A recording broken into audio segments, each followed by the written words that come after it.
configuration. So, you found the one and want to get married? Next step, you need the ring. And not just any ring, the perfect engagement sparkle that exemplifies your love. Bailey's Fine Jewelry is here to help. Our diamond experts, wide selection of high-quality diamonds, and financing make saying I do easy. We guarantee you'll love the ring or your money back. You're invited to see why Bailey's has been voted best place to buy your diamonds.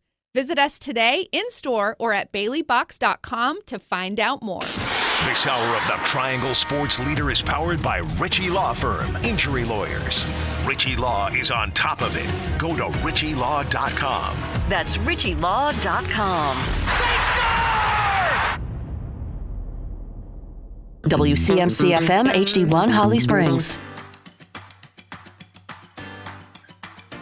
You're listening to The Adam Gold Show on the North Carolina Sports Network.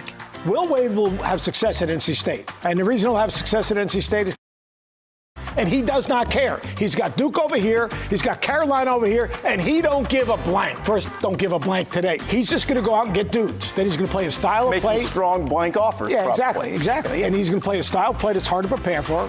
He's going to be extremely athletic. He's going to switch, change defenses, play fast. Exactly what he's doing at McNeese State. Probably take a couple of those guys with him, so he'll have a foundation for his recruiting class. But Will Wade will find a way to win. But today, it's easier to find a way to win because the rules work with you. Good afternoon. It is the Adam Gold Show. I am Adam Gold. That's Victoria right over there. That's me. And you're back in a normal studio. Oh, thank goodness. Do things work normally yet? Yeah, Mom, we're not sure. We're not sure. We're still kind of figuring out new things. Hope everybody had a wonderful weekend. There's basketball ongoing, like, right now. Mm-hmm. The NC State women, we'll get to that. It was a weekend of brackets going in the trash, being lit on fire, unless you are one who doesn't like upsets, in which case your bracket's probably fine. Right. So you see, what had happened was they decided that this would be the year where the upsets don't happen. Mm-hmm. None of the 13s, none of the 14s, none of the 15s, none of the 16s. That's not unusual. We usually get, like, maybe not every year a 15, but it happens. One of them sneaks. Usually we get a 14. Mm-hmm. No. Usually we get a 13. Maybe a couple. No. Just one 12, right? No, two. Colorado State and McNeese State. Those were the 12s. We had one. McNeese State basically just delaying the official appointment of Will Wade as head coach at NC State University. So good for the Wolfpack. They got their guy. And by the way, congratulations to Virginia for getting Ryan Odom, whose dad was Dave Odom, legendary coach here in the Triangle on Tobacco Road, because he did great at Wake Forest. But he was an assistant under Terry Holland at Virginia. So Virginia and NC State have what they believe are two future stars in coaching at their respective schools. And hopefully that will help other ACC programs, these two ACC programs, elevate. And we need to have other ACC programs get better. So we have more than just one team in the Sweet 16. Yeah. That's it. The ACC has Duke. And the other 15 schools come from the SEC, 7 of the 16, the Big 10, 4, and the Big 12, 4. I would also point out that although it's hard to even say traditional Big 12 programs, since the traditional Big 12 programs are all in the SEC now. Mm-hmm. Texas, Oklahoma, Texas A&M. Kansas got bounced in the first round. Arkansas knocked out St. John's. They are Cinderella. Yeah. Arkansas, with John Calipari, is Cinderella. That's it. That did ruin some people's brackets. Sort of, maybe. I don't know. Kansas being knocked out? I thought I had Arkansas over Kansas. I did have St. John's advancing, but they were, to me, the shakiest because they were a team that nobody really had before the season started being very good, and they became very good. And as it turns out, much like the ACC, the Big East wasn't very good. It was okay. It was not great. And I think St. John's beat up a lot of kind of mediocre to pretty good, but nobody great. So I was not surprised that St. John's, that was one of the bets I won over the weekend. Nice. Arkansas beating St. John's. But because there's only fun if there's value in it for me, I won very few bets because there were very few upsets. I will say I feel screwed by the fact that they allowed Derek Queen to travel for Maryland. Mm-hmm. I mean, it was a travel. I got no problem with them really not calling it because I thought that was a great play, and I am all about rewarding great play. Part of that is why I despise offensive foul calls. I despise the charge calls. And I watched some of the Duke-Oregon women's game yesterday, and I found it disappointing, but at least comforting, that they screw up block charge calls in the women's game just like they do in the men. And I'll go back to the ACC semifinal between Duke and Carolina when Cooper Flagg got whistled for his third foul in the first half for a charge, which was a billion times in a row a blown call, because while Jalen Withers was standing there for what seemed like minutes, he was standing in the semicircle, which is the restricted area. You can't take a charge there. And he knew this. So as Cooper Flagg was beginning and leaving the ground, Withers inched up. Both feet moved, coming out of the circle.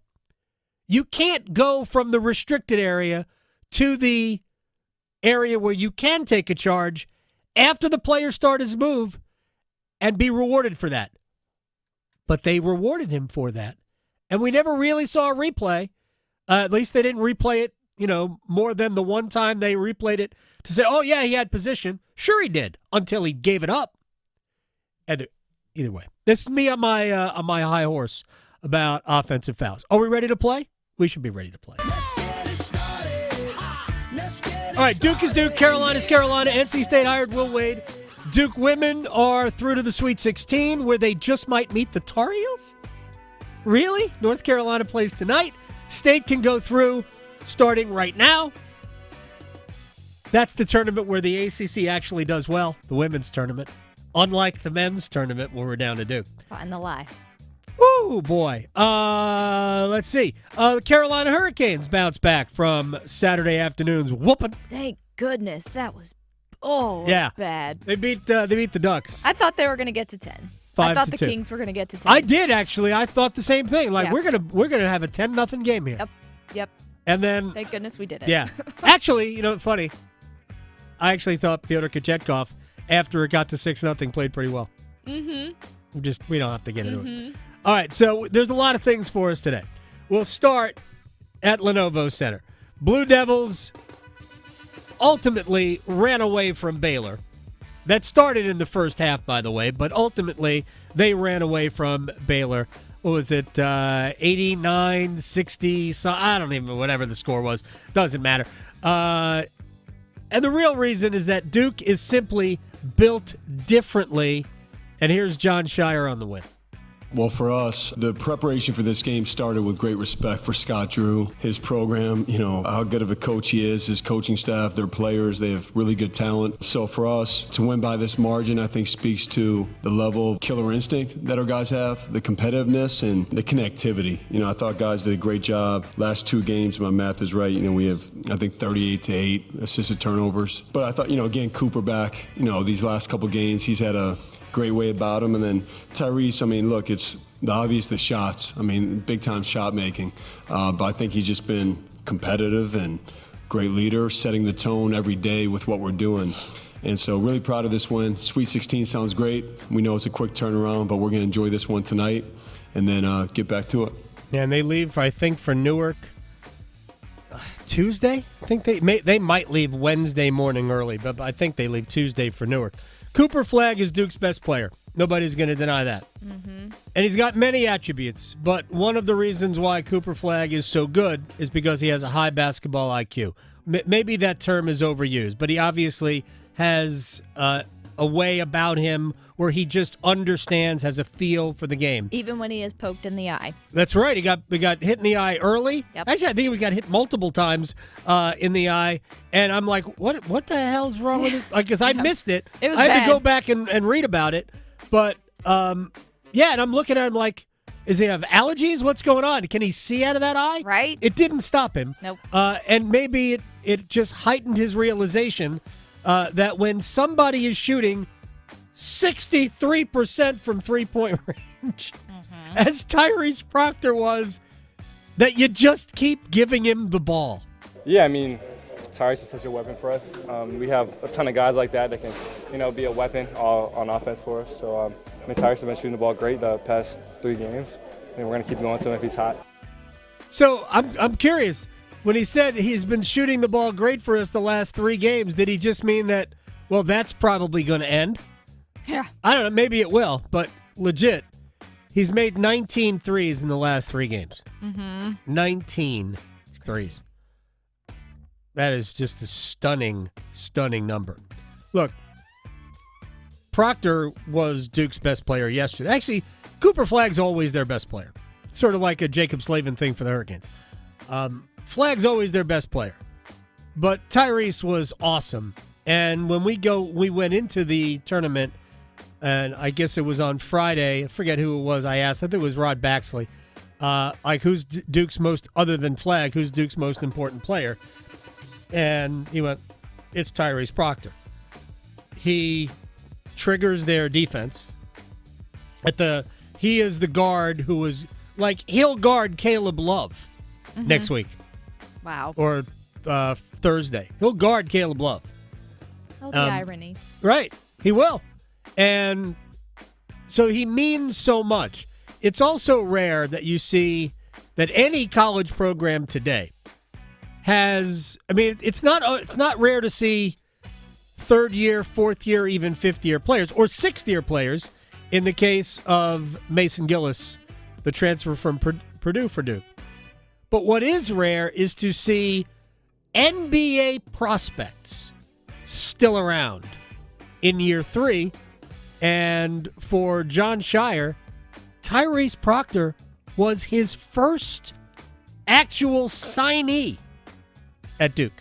I think it's what I'm most proud of, or as proud as anything, with the journey Tyrese and I have been on, because it's harder to go through those journeys now, and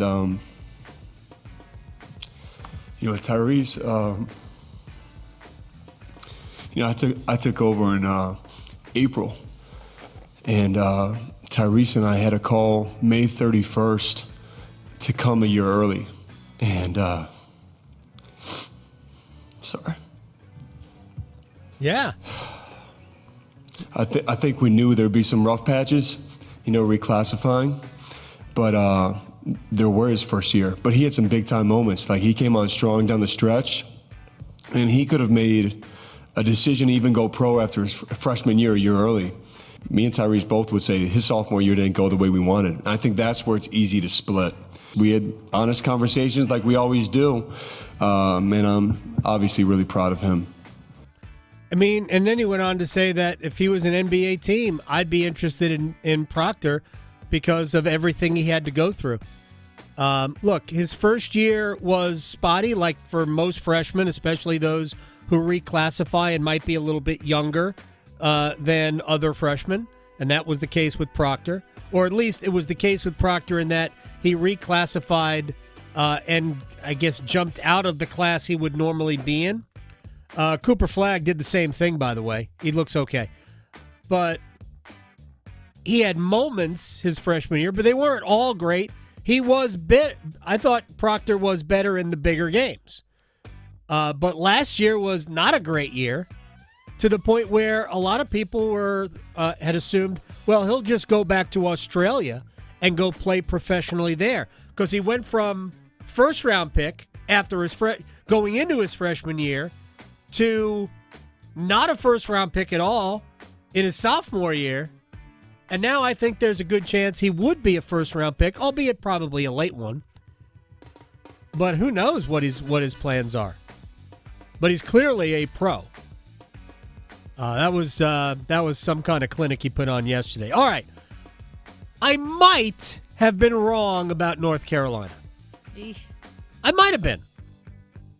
Yeah. I was convinced that had North Carolina gotten in, and they did, that they would make the Sweet 16, because I thought the draw really set up for them.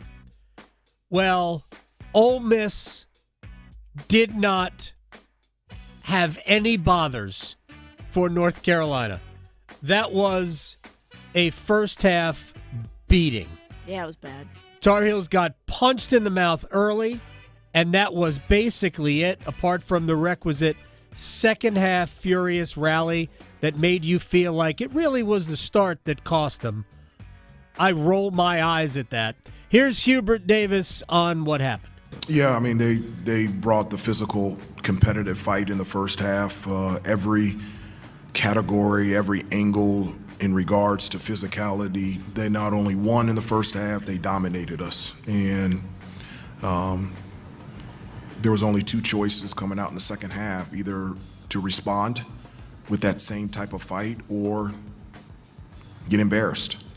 And I was really proud of how our guys fought back competitively and got back into the game. But just the whole game, that wasn't us the last 2 months. That was us the first 4 months.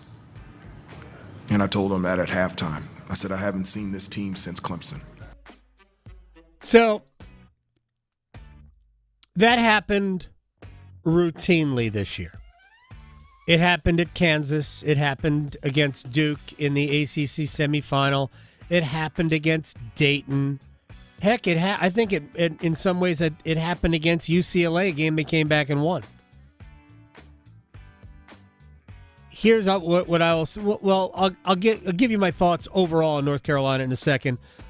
First thing I want you to hear is R.J. Davis, and I thought it was difficult to watch R.J. Davis's career end that way. I mean, I have a lot of emotions, going through my head right now.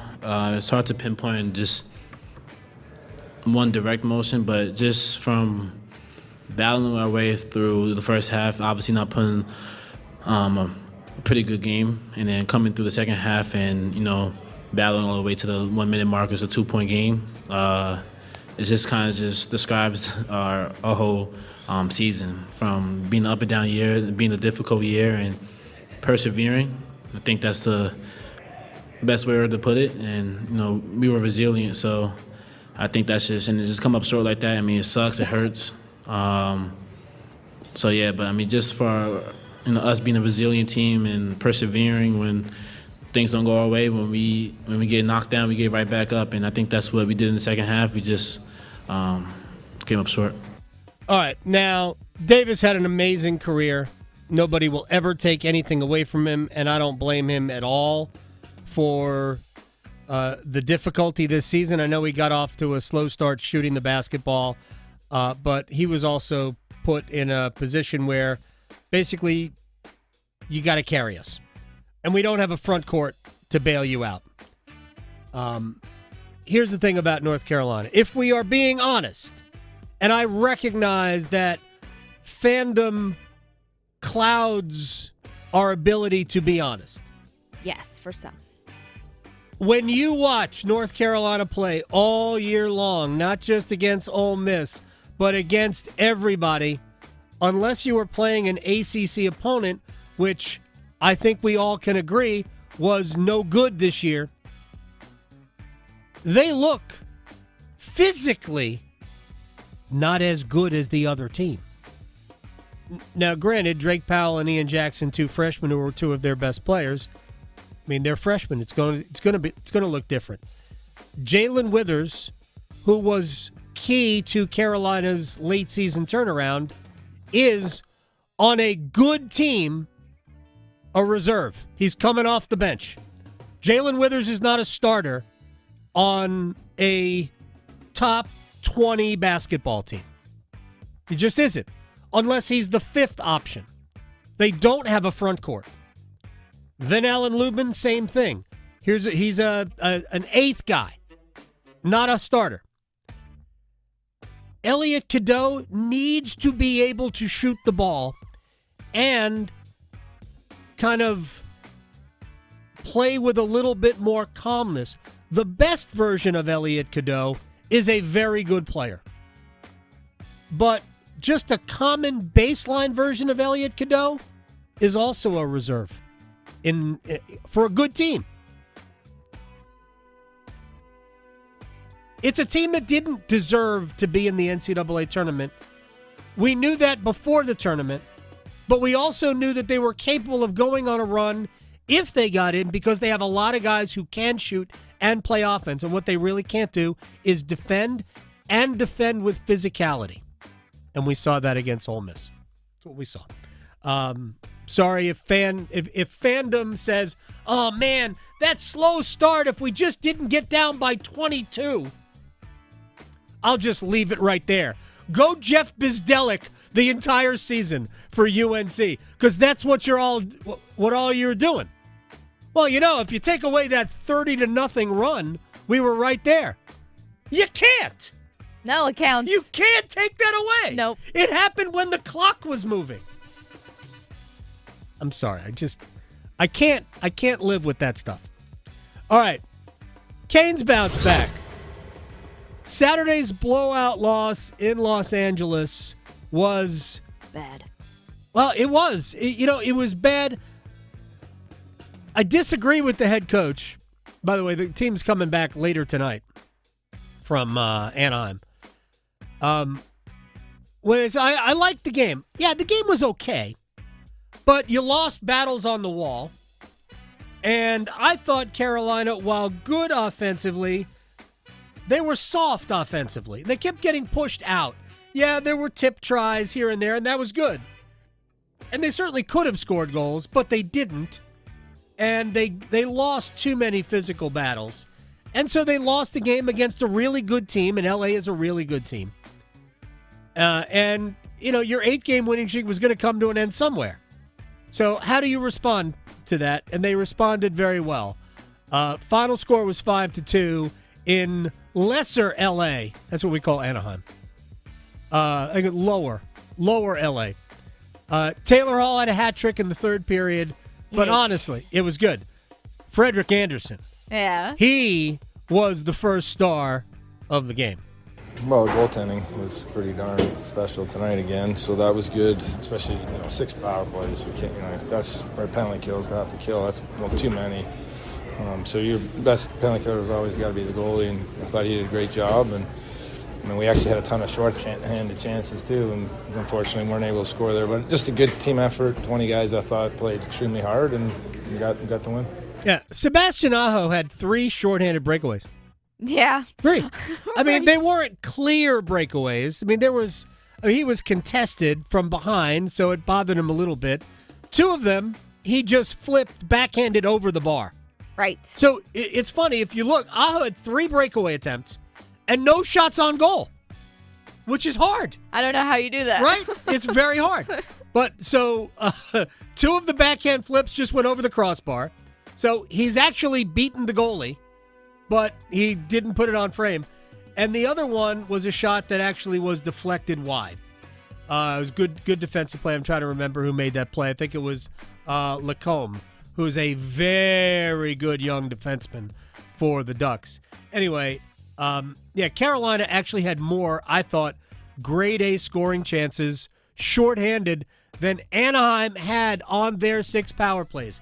Anderson had to make some very good saves on the power play. One on, I believe, Trevor Zegras in the 1st period where it looked like Anaheim had a 2-on-0.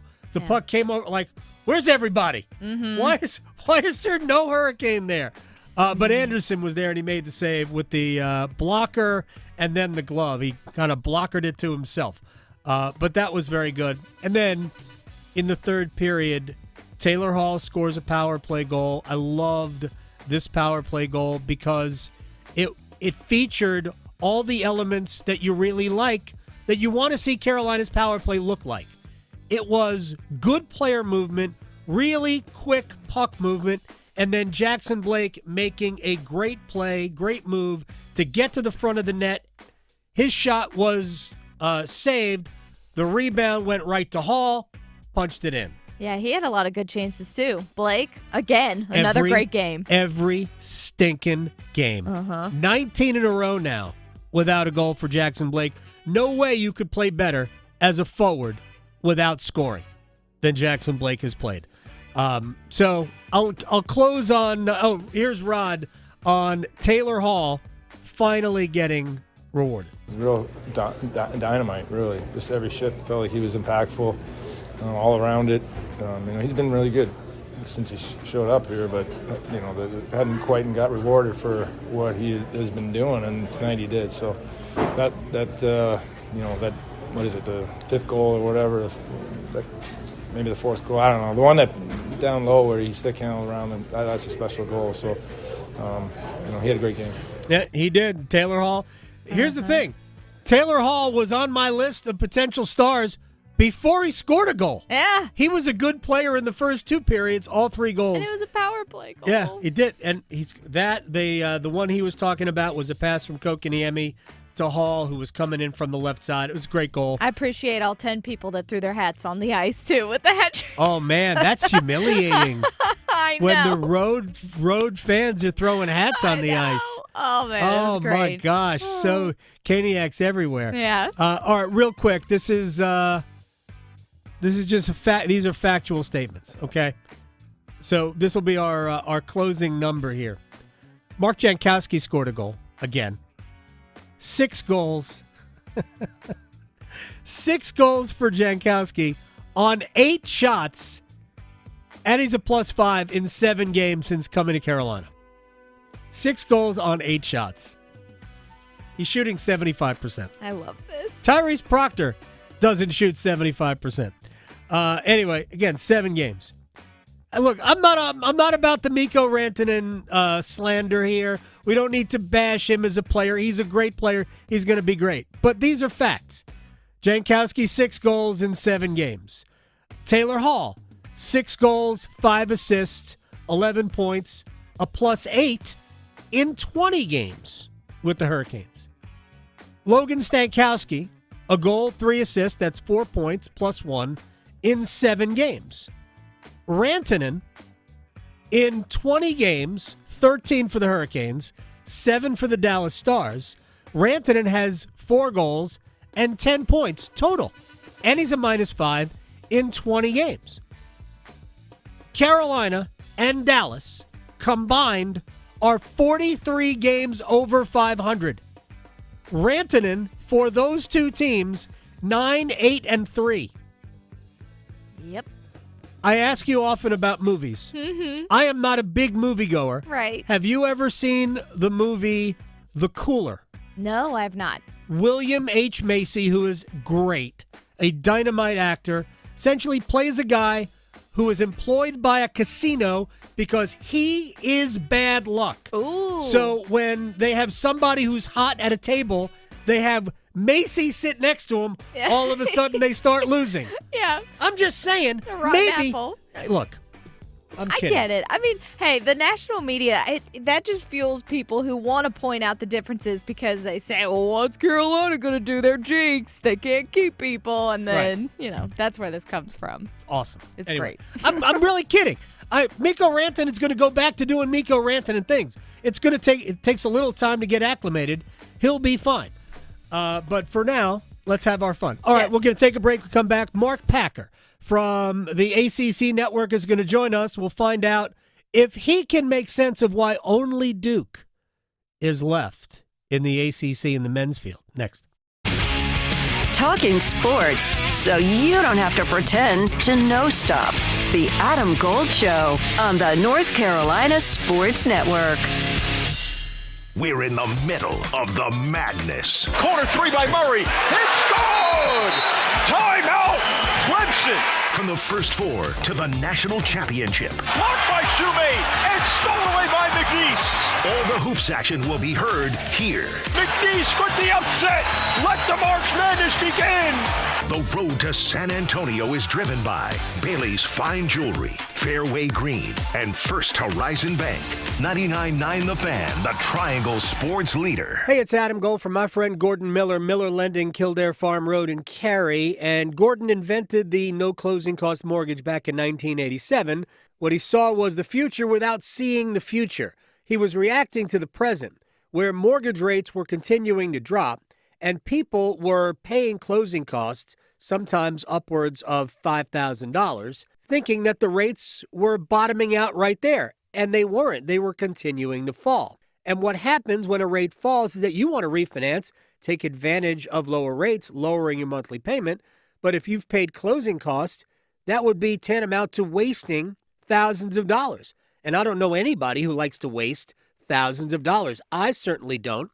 So the no closing cost option was born.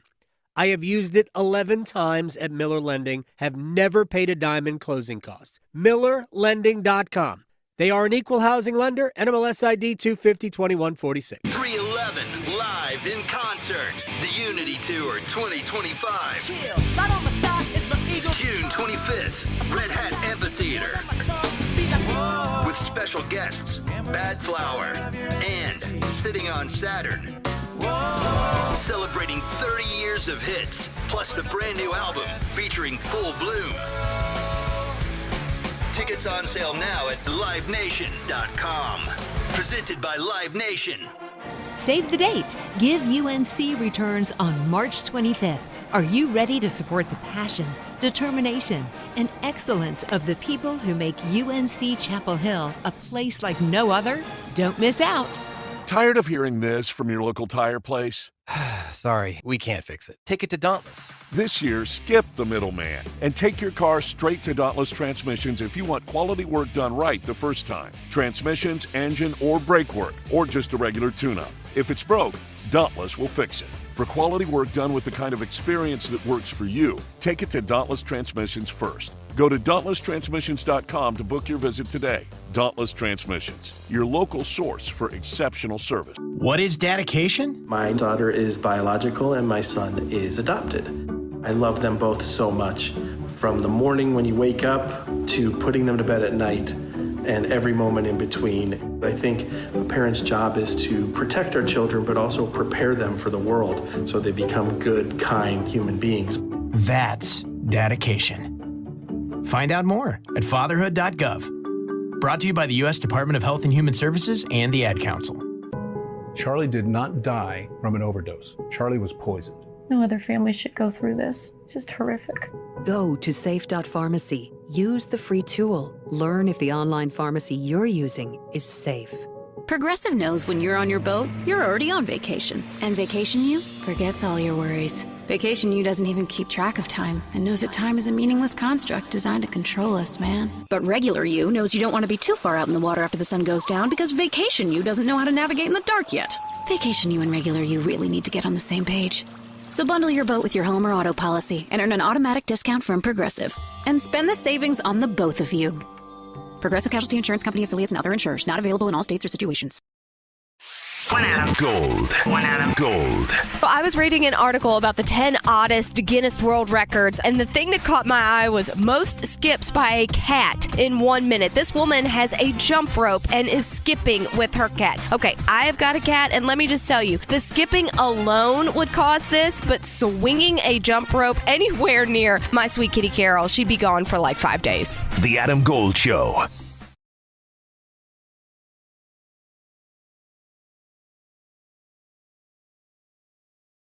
ACCPM, the man himself, Mark Packer, joins us on the Adam Gold Show. Should we talk the women's tournament since we have a whole lot more teams left in it? What do we do here, Mark? I tweeted, or whatever they call it these days, how weird was it on Saturday, Adam? You and like me, we've been around this stuff for a long time. Yeah. But you get to a Saturday of really the 4 cool days of college sports history, right? That Thursday, Friday, Saturday, Sunday, and NCAA tournament. But for all of us that grew up ACC fans, that entire Saturday, not a single ACC team or game to be found on the men's side. And my wife and I went and saw a movie. I read some books. I got caught up on taxes. I'm thinking, this is how the rest of the world used to operate when we got so just fat and happy and sassy during the March Madness. But it is a different year, a different time, and the transition that the ACC men are going through right now is really kind of interesting to have a front row seat to just watch all this. But despite that, Duke still with a golden opportunity to get to the Final Four and perhaps win another national title. We'll see. Yeah, I mean, they might be. I think they are the best team. I don't know that it doesn't guarantee anything because the tournament is the tournament. You can lose. I mean, Duke could lose to Arizona. We got Caleb Love. Maybe ACC fans can live vicariously through Arizona and Caleb Love. Do you have a working theory as to why this was such a weird and difficult year for the league? Well, I think it always starts at the top, right? I mean, it starts with coaches, and we have been so blessed and spoiled with not just great coaches, but all-time great Hall of Fame coaches. And I think it's a combination of maybe a perfect storm where, the retirement of that long list, and it goes longer than one hand, and then you got to find the replacement. We got name, image, and likeness, the transfer portal, or schools spending enough money to keep guys in place. I mean, really, it's a combination, I think, of a lot of things. But for the ACC, these hires coming up, and of course you're going to have a press conference in Raleigh with Will Wade, right? A critical hire for not only NC State but also the league. Ryan Odom today at the University of Virginia. We'll see what happens with the changes at Miami and Florida State, respectively.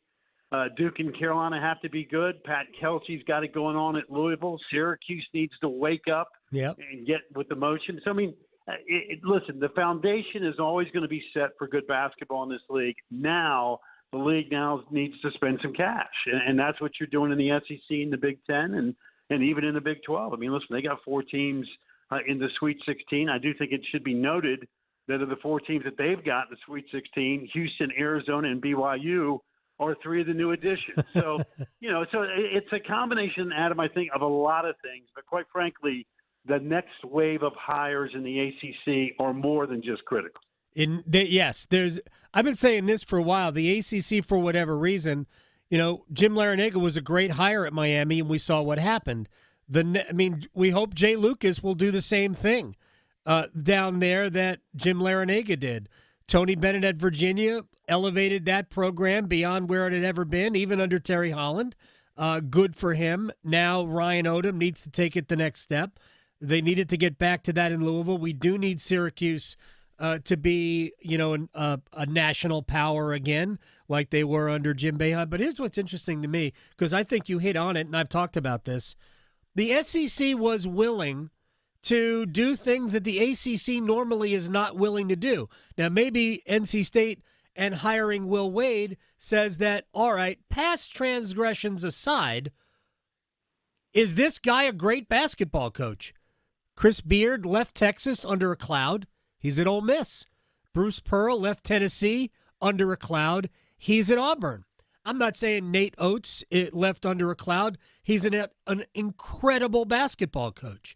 So identify great coaching and pay them and cultivate that program so they can win. It certainly helps to have SEC pockets to be able to pay these coaches. But the ACC for years there's no way there's a school in the league that would hire Bruce Pearl. But he's a great basketball coach. Yep, 100% right. And listen, and again, I know you're sitting there in Raleigh. Will Wade can coach. Yeah. And anybody that has followed his career from an X&O standpoint, the dude knows what he's doing. And I thought he did a great job against Brad Brownell in the first round of the NCAA tournament, given what his combination of talent was versus what Brownell had. The guy can X&O. And listen, the landscape has changed. I mean, all the stuff that Will Wade was accused of doing at LSU, today that's the norm. That's business as usual now. Right. So the world has changed. And so, the league, from our perspective, growing up in it, it needs to adapt, or else you're going to get lapped. And this particular year, the ACC got absolutely steamrolled. Just look at the numbers against the SEC. They had a losing record against the Big 12, the Big 10. I mean, go down the whole list. I mean, this is not one of those things that we should be stunned and like, man, where did this happen? It's been going on now for the last couple of years. But the world has changed. So the league's going to have to adapt, and I think it will. Again, I think some pieces are in place already where a couple years down the road, we'll look back at this particular year going, boy, 24-25 was such a downer. But in some respects, it may be the best thing that happened in the league, kind of a wake-up call. So, again, ball is in our court, if you will, and now the league has to adapt and respond, and I think it will. All right, Mark Packer, a couple of more minutes before we let you go, ACC PM. All right, the Tar Heels, they're saying, well, we did this all year. We're sleepy starts, blah, blah, blah. Isn't it fair to say that they were a flawed roster, and ultimately, to me, they didn't belong in the field. That's fine. I'm glad they got in because I knew they were good enough to win games. They weren't good enough to beat Ole Miss, obviously, on Friday, but they just weren't good enough. That's right. I mean, really, cut right to the chase. That's exactly correct. They were flawed. When they gave you an A effort like they did against San Diego State, you watched them, you said, well, they can play with anybody. But the problem was they had too many Jekyll and Hydes. I mean, I've watched that movie from Carolina this year where, hey, we're sound asleep in the first half. Now we're in the mood. Let's go play hard in the second half and we lose a tough game. I mean, it seemed like we saw that game a dozen times this year. But, again, like I just said about the league adapting, with all the tradition and history that North Carolina basketball has, and Hubert Davis knows hoops, they now have to respond in today's world of college sports. And now getting a GM and whatever they're going to earmark with NIL, listen, all you got to do is walk into Smith Center, look up, you say, hey, they get it here from a basketball perspective. Now they got to go get players. And when you watch the 16 teams that are left, those teams look like they're playing at a different level than what we've been accustomed to watching in the ACC for the last couple years. So that's got to change. And if it doesn't, then what we watched this past year will become the norm. But if I'm a betting man, I think the ACC will adapt and get better. That'd be my guess. I think they will as well. All right, real quick. Cooper Flagg reminds you of what? He reminds me of Cooper Flagg because he's his own dude. And, I always laugh at him for years.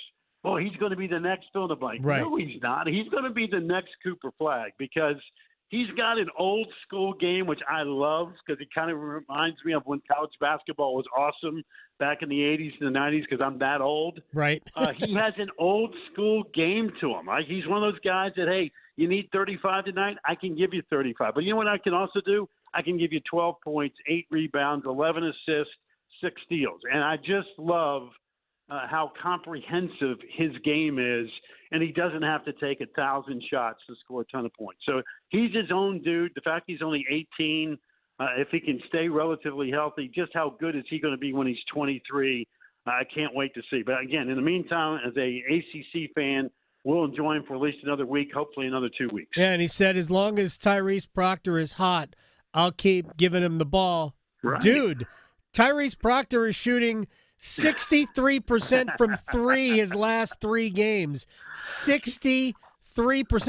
Dude shot 64% from the floor in the win. Baylor's good. Baylor's not a joke. That game might have been a joke, the way Duke produced offensively. We'll let Mark Packer go here. I appreciate your time, sir. We will talk again soon. The ACC will be back. I agree with you. Adam, appreciate it as always, man. Take care and keep up the great work. Mark Packer from the ACC Network. NC State has kind of let their foot off the gas here a little bit. The women. Do you remember during the Olympics when they were asking, why am I drawing a blank on her name? The gymnast. Holy cow. What? Simone Biles. Woo! Okay. Gosh, I could use sleep. So they're asking Simone Biles for a nickname for the group, right, which ended up winning basically everything. Mm-hmm. And it was FOAFO. Yes. F around and find out. Mm-hmm. Well, now it was 30-9 State, Michigan State. It is now 34-19. Oh. So a 15-point game. We're still just under about 3.5 minutes to go in the first half. State just hit a 3. 37-19. So, not that much has been shaved off that lead. Was 21, now 18. But the Wolfpack women not messing around today. Mm-hmm. And good to see that. Good to see the Wolfpack women coming out and doing a job. Carolina plays at 7 o'clock tonight. If Carolina wins, they'll play Duke. State wins, they could get Florida State. They get the winner of Florida State and LSU in the Sweet 16. All right, we will come back. We've got one-timers coming up next. Talking sports so you don't have to pretend to know stuff. The Adam Gold Show on the North Carolina Sports Network. Adam Gold here from my friends at FanDuel, America's #1 sports book. And guess what? Baseball is here. That's right. Baseball starts this weekend, and FanDuel is giving all customers the chance to take a swing at $500,000 in bonus bets every day from March 27th through the 30th. That's Thursday through Sunday. It's all part of the $500,000 daily home run jackpot. Just use your jackpot profit boost on a player to homer, Shohei Ohtani. $500,000. That's right. FanDuel.com/AGS. FanDuel.com/AGS. 21 and over and present in North Carolina. Opt-in required. Must apply profit boost token on select market. Prize pool to be split equally among all eligible participants who made the correct pick. Bonuses issued as non-withdrawable bonus bets, which expire 7 days after receipt. Restrictions apply. See terms at sportsbook.fanduel.com. Gambling problem? Call 877-718-5543 or visit morethanagame.nc.gov.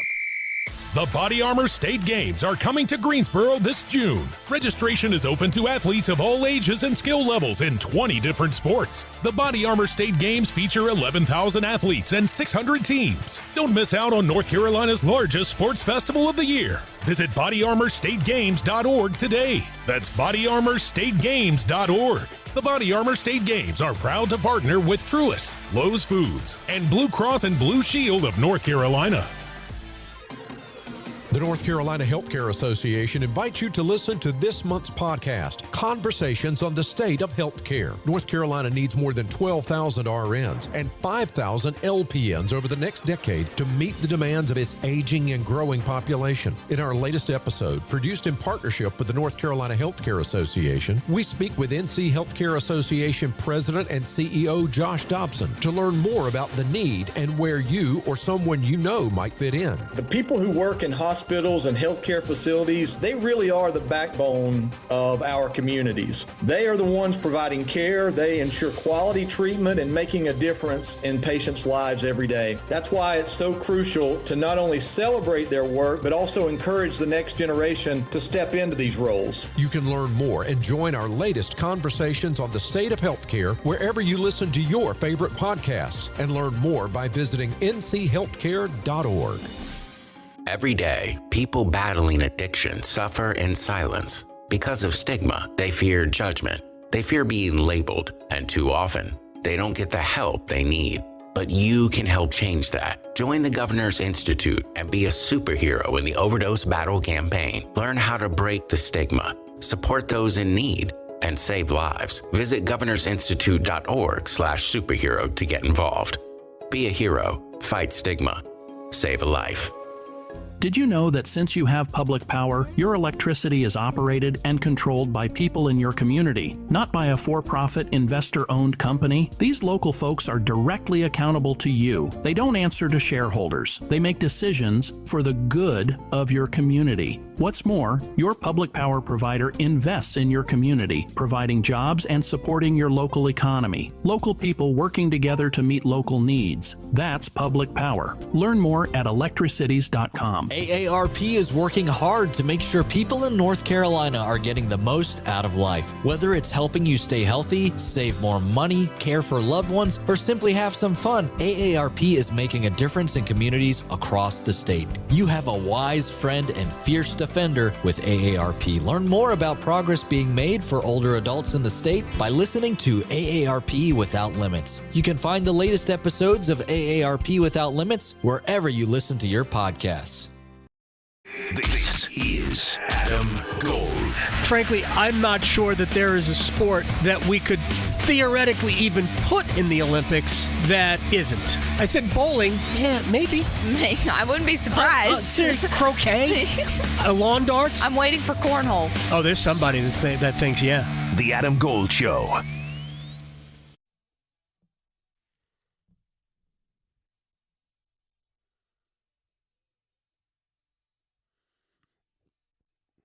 It's the Adam Gold Show. We're on YouTube. I don't know if you know this. YouTube.com/Adam Gold Show /999 The Fan. Either one, it'll get you there. And we have a little comment box, little chat box. You can leave messages. You can ask questions. You can leave comments. By the way, did you watch the Hurricanes game last night? Of course, yes. What'd you think of the black helmets? Yeah, I mean, I could see how some people were a little off-putted by it, but I mean, it's okay. I liked them. Yeah. I would have preferred the black helmets with black shorts. Mm-hmm. I'm not sure what the rules are. Could Carolina just decide, you know what, we're in black shorts today? Right. Right? I'm really not sure. Apparently you could do that with a helmet, although you might have had to get permission from the NHL. Yeah. Maybe they couldn't wear their red helmets because the Ducks wear orange and the red and the orange was too close. I don't know the reasoning for any of it. But I kind of dug the black hats. Yeah. I feel like black goes with everything. Be the villain. True. Yeah. So does gray. Mm-hmm. I'm wearing gray pants today. Right? You can wear anything with that. Whatever. I'm actually going to ask Rod about it tomorrow. Nice. Because he likes to accessorize. Mm-hmm. He has nice ties. Yeah. So for somebody who likes to accessorize, what are your thoughts on the black helmets? Right. And he will look at me like, why are you asking me this? Yeah. I don't care. He will. I just don't care. All right, lots of things to do. And it's time for one-timers, questions and answers. Oh, before you start, 47-23 at the half. State has opened up the whole can on Michigan State. Oh, boy. Good. Yeah. Yeah, let's do it. Might as well do it while you can. So, looking at one-timers, we've got some on our YouTube stream. You can always leave that there, or you can tweet at me at _Victoria_, all the things, fun stuff. But starting off, Chuck, who tweeted at me, wants to know what is your reconstructed, I guess, men's Final Four now that the Sweet 16 is going into play. It's So, not reconstructed. yeah. So I have the same Final Four teams. I didn't pick a lot of upsets. Same. I've got Michigan State, Florida, Duke, Tennessee. Yeah. Well, guess who's still leading the Are you? WRL? Good for you. I have no bracket. idea where I am. I'm sure I'm not last. Yeah. But I'm sure I'm not first. But those are my Final Four. I didn't pick as many upsets as I normally would. Yeah. But really, you should have picked no upsets because we haven't had many. Yeah, exactly. Unfortunately. It's a bit boring for some people, but next up we've got a one-timer from YouTube, from WM, who wants to know who gets the net game 1 of the playoffs. Also has a backup question. If Carrier is back in the playoffs, who gets scratched to put him in? Well, it's a two-parter. It is a two-parter, and I answered both of those questions on the most recent edition of the Canes Corner podcast, available wherever you get your podcasts. Also, you can go watch them on YouTube. YouTube.com/Canes Corner. It's right there for you. So I'll give quick answers here. Still to be determined. If game 1 of the playoffs started today, I think Rod would give the net to Frederick Anderson. But I think Kochetkov could easily nose back in front. And I think it is complicated what happens when Carrier comes back. Very complicated. Like, if you asked me to rank the forwards, I would rank Jack Roslovic outside of the top 12. But the dude has 21 goals. How does that guy not get in? But I think he would be the odd man out, as weird as that sounds. Yeah. So there you go. But I get into that in the podcast. Well, next up from Harry, also on YouTube. First, thank you, Dominic. I see that in the chats. This one from Harry. He wants to know who is more likely to be the captain for the Canes in the future, Aho or Jarvis? Aho. Sebastian Aho's the next captain. End of story. End of discussion. Jarvis could wear a letter. Could. Stahl will be, I'm sure, retired after this year and 2 more years, the length of his contract. Martinook, probably the same. Maybe not retired, but might be moved on at that point. Slavin will be here. He'll always have an A. But I think Aho will be the captain and Jarvis likely the other A. Yeah. Well, this one from Talia. She's curious. What's going on with Jesper Fast? Is he done with the Canes? Did he have a career-ending injury? There you go. B. Yeah, the neck injury he suffered last year pretty much ends his career. So he'll be a Hurricane for in terms of our hearts forever. He was a great Hurricane, and yeah, that's why they got Carrier, by the way, because they feel like he mirrors a lot of what Jesper Fast does. That was it. By the way, was it somebody's birthday today? It's my birthday today. Yep. I got nothing. I got nothing for the rest of this. My gosh. Chapel Hill to Charlotte, Greenville to Greensboro. Your sports, his state. The Adam Gold Show on the North Carolina Sports Network. Hey, it's Adam Gold from my friends at FanDuel, America's #1 sports book. Baseball starts Thursday. Yes, it does. And Thursday through Sunday, FanDuel is giving all customers a chance to take a swing at $500 in bonus bets. It's the daily home run jackpot. There's a daily jackpot profit boost on any player to hit a home run, like Juan Soto for the Mets in Houston on Thursday. That will happen. FanDuel.com/Adam Gold, FanDuel.com/Adam Gold. Look for the daily home run jackpot. FanDuel, baseball, we are back in a big way. 21 and over and present in North Carolina. Opt-in required. Must apply profit boost token on select market. Prize pool to be split equally among all eligible participants who made the correct pick. Bonuses issued as non-withdrawable bonus bets, which expire 7 days after receipt. Restrictions apply. See terms at sportsbook.fanduel.com. Gambling problem? Call 877-718-5543 or visit morethanagame.nc.gov.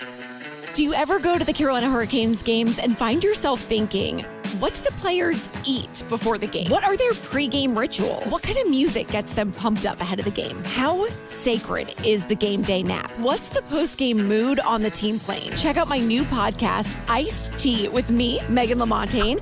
I get to talk to people who spill the tea on the Carolina Hurricanes. Listen to Iced Tea in any podcast app or watch the show on the Fan YouTube channel. Discover the thrill of precision and elegance with Omega at Bailey's Fine Jewelry. From the depths of the ocean to the heights of space, Omega's Seamaster and Speedmaster collections are crafted for those who dare to explore. With a heritage rooted in innovation and a timeless style inspired by sports, space, and cinematic legends, Omega is the gift for every adventurer. Find your perfect watch at Bailey's Fine Jewelry in Raleigh's Village District. Voted Best Jeweler. Learn more at BaileyBox.com. What could you do with an extra $75,000 right now, or even a couple $100,000? If you own a home, you can get that money in less than a week with Loan Pronto. Hey, it's Dennis Cox. Loan Pronto is the leader in quickly converting your home equity into cold, hard cash. You can pay off all your credit cards or start that home remodel. Loan Pronto has several easy options to let you access the cash from your home. There's virtually no paperwork, no cumbersome process, no junk fees, and often no appraisal. Listen, the average homeowner now has over $300,000 in equity. That's your money. Use it. One client got $150,000 out and paid off all their credit cards, 2 car loans, and a personal loan, cutting their monthly expenses by $1,500. You can get approved in as little as 1 day. So act now with no hard credit pull up front. LoanPronto.com, 919-381-1760. Get the money you need for anything. 919-381-1760, LoanPronto.com. Equal housing lender, NMLS 1661781, subject to lender approval, NMLSconsumeraccess.org. Don't you wish your life came with a warning app? That dog does not want to be petted.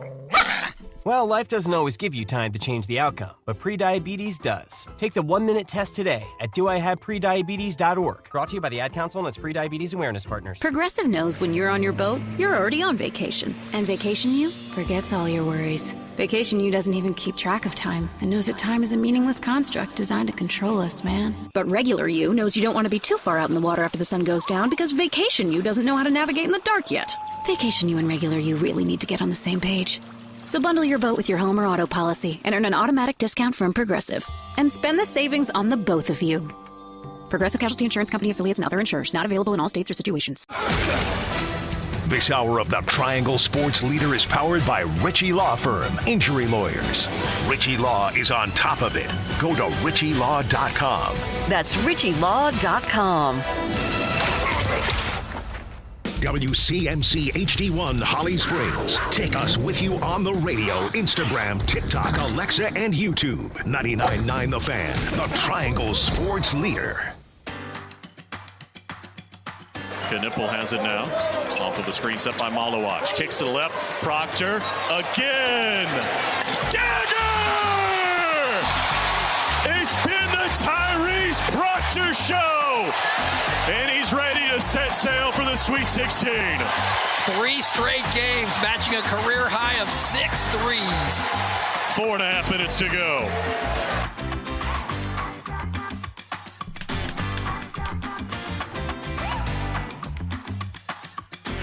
Duke Radio Network. Mr. Shoemate on the call. Tyrese Proctor was out of his mind. That was a difficult game, I thought, to watch. This is the Adam Gold Show, by the way. I don't think you can recreate, before I get back into the Duke thing, I do not think you can recreate the organic level of embarrassment that I suffered at the end of the 12 o'clock hour. There's just no way you can do that. For people who might be in Charlotte hearing this later on today, Adam just found out it's my birthday It's today. your birthday today. Happy birthday. So I was playing birthday bump songs. I hope the video of that, because the video is way better than the audio. Oh, yeah. I hope the video of that goes viral. So if I were you, yes, and I am not, but if I were you, I would clip that at the end. Right. Coming out of the last question Yes. in One-Timers, where I'm listening to Birthday by the Beatles, which is a great track. Mm-hmm. And I had heard it going into that segment, coming out of the last break. Yeah. And I'm like, oh, it must be somebody's birthday today. So I asked. I made the mistake of asking. And it's your birthday. Right. And I'm like, oh, man. I know. It's so fun. It's funny because one of our guests, our friends that come on the show, Brad, he sent me a birthday message, and he actually attached "Keep Adam in Line." It's fantastic. Thanks, Brad. Thank you. He may not have heard that part, but I could tell him. So, yeah, I hope you clipped the video and put it out there because it's amazing. Yeah. So happy birthday to you. Thank you. All right, so let's dig back into the news of the day. And you can always watch this show to see moments like that, which we can never recreate. YouTube.com/Adam Gold Show or /999 The Fan. Either way, you'll get to us same way. But there's a podcast version of this. We throw everything up there on the YouTubes. It's also available in regular podcast form if you'd rather not look at me while I do this show. And frankly, I would completely understand that. Then you would miss out on moments. On moments like that, yeah, you would. Which you can't, again, it doesn't work as well on video. So I thought the Duke game last night or yesterday afternoon, I was a little surprised it was an afternoon game. I'm glad it was because it enabled me to watch the entirety of that game before having to do the Hurricanes game, which was at night. 8 o'clock start. We were on the air at 7:30. But it was a little weird to watch Jeremy Roach play against Duke. I was looking forward to it because I loved Jeremy Roach's kind of old school game as a player. And you could tell at the end. Actually, there were moments during the game where you could tell that Roach was like, man, I wish I was there. And that bothered me a little bit. Because, look, this is what basketball is. It's you're constantly recruiting the next, especially when you're at Duke, you're recruiting the next star. So you've got, Roach could have played with Proctor, and Caleb Foster, and did last year. But, man, Roach and Proctor and Foster and Evans and Knipple, and there's too many players basically for one spot on the floor. So I get it. It was a difficult conversation that had to be had with John Shire and Jeremy Roach last year. And you could tell after that it had overwhelmed him. Yeah. But there was a moment during the game that I loved more than anything about the game. Roach, who I loved his game at Duke, incredibly crafty, managed to find space, hit big shots, in spite of the fact that he's not a very big player. He was guarded by Cooper Flagg, who's a great defender, can guard point guards. And Roach just waited him out. Like he just kept his dribble alive, and eventually he made one little hesitation move and lost Flagg. And he made basically a layup. And as he turned to run back down the court, he just tapped Flagg on the chest. Because it's obvious that Roach was part of the recruiting process. Right. With Flagg. Because I've said this before. I talked about it with Roy Williams while he was still the coach at North Carolina. Your best recruiters are your current players. And Roach was basically their leader.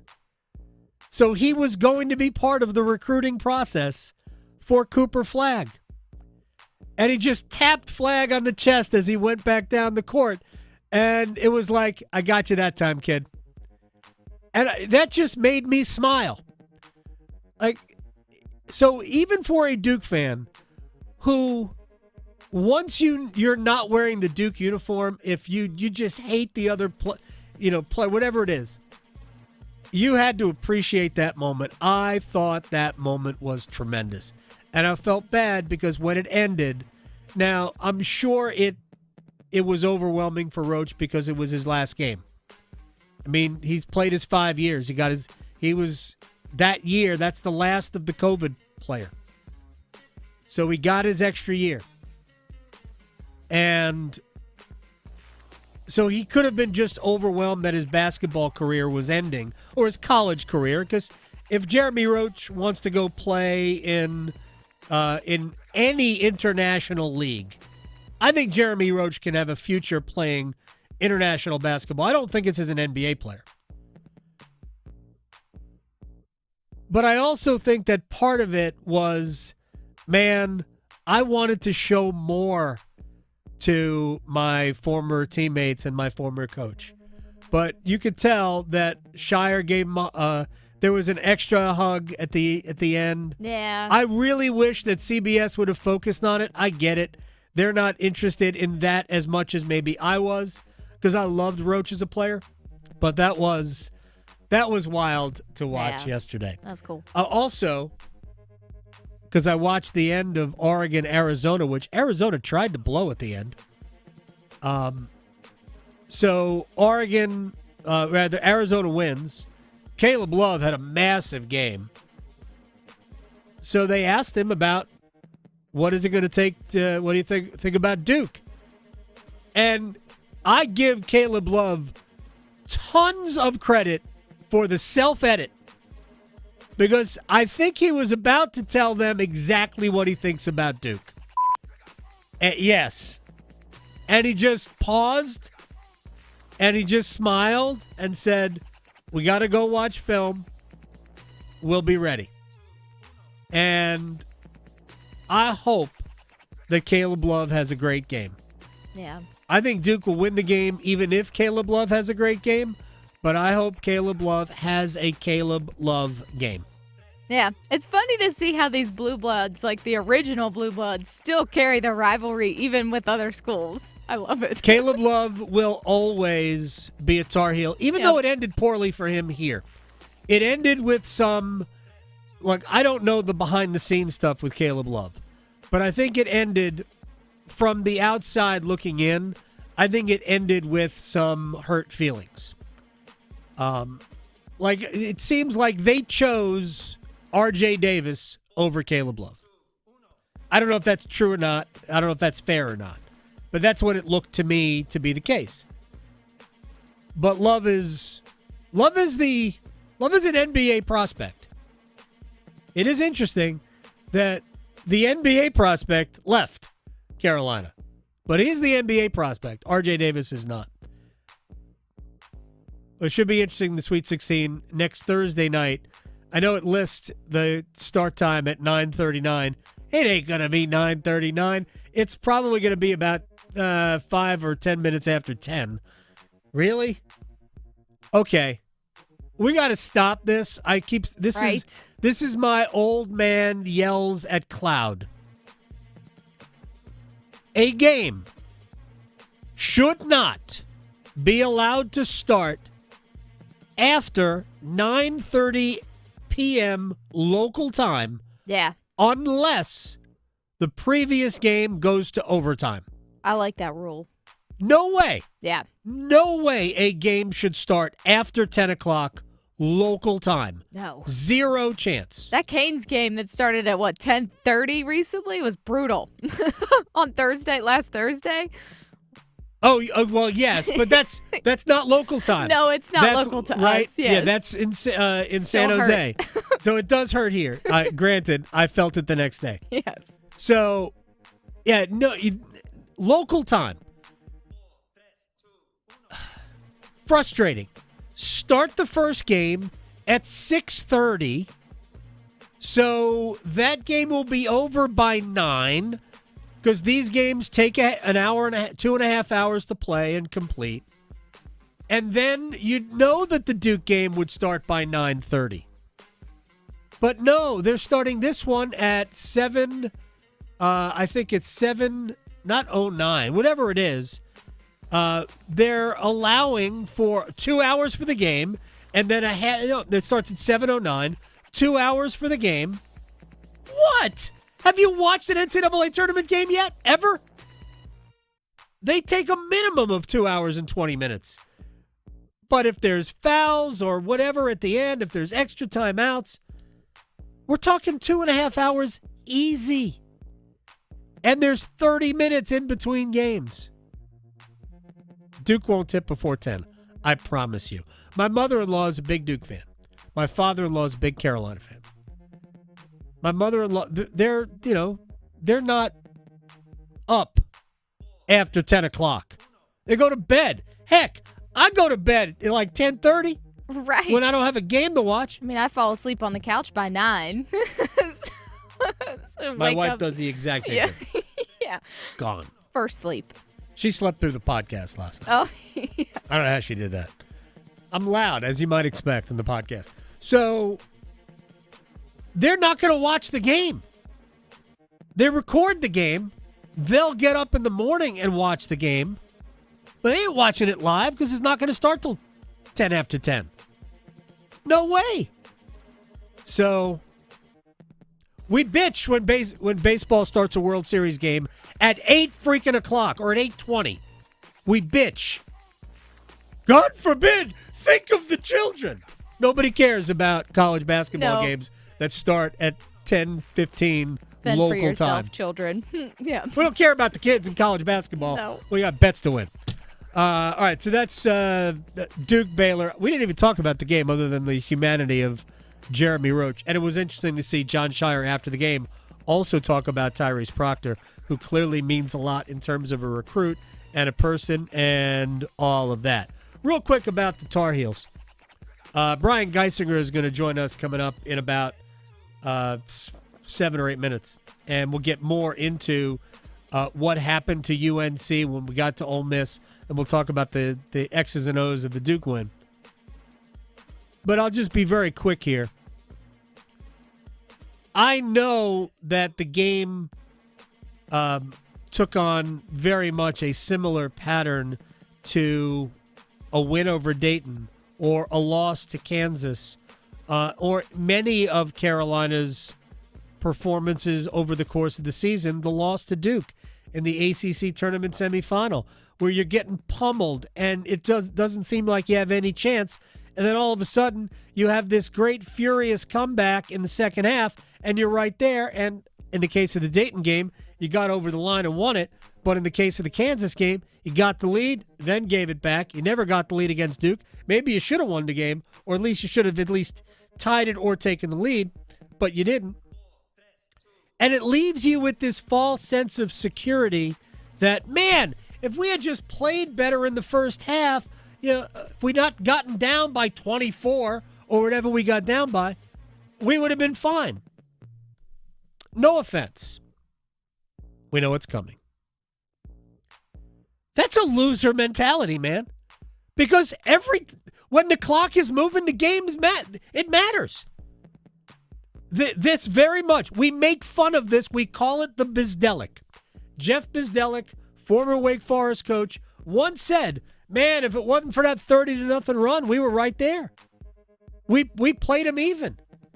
Yeah, but the 30-0 run mattered. Where you did play them counted. Even. Yeah. So, miss me with if we had just been awake at the start of the game. Nah, man, it all counts. It all counts.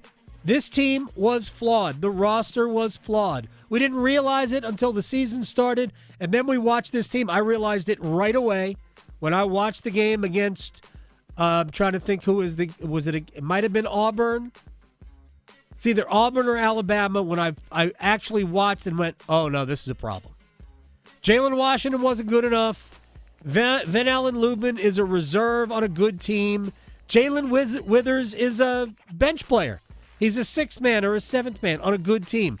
Elliot Cadeau needs a jump shot to get the most out of his game. If he has a jump shot, he's a really good player, but he's flawed. And they're small.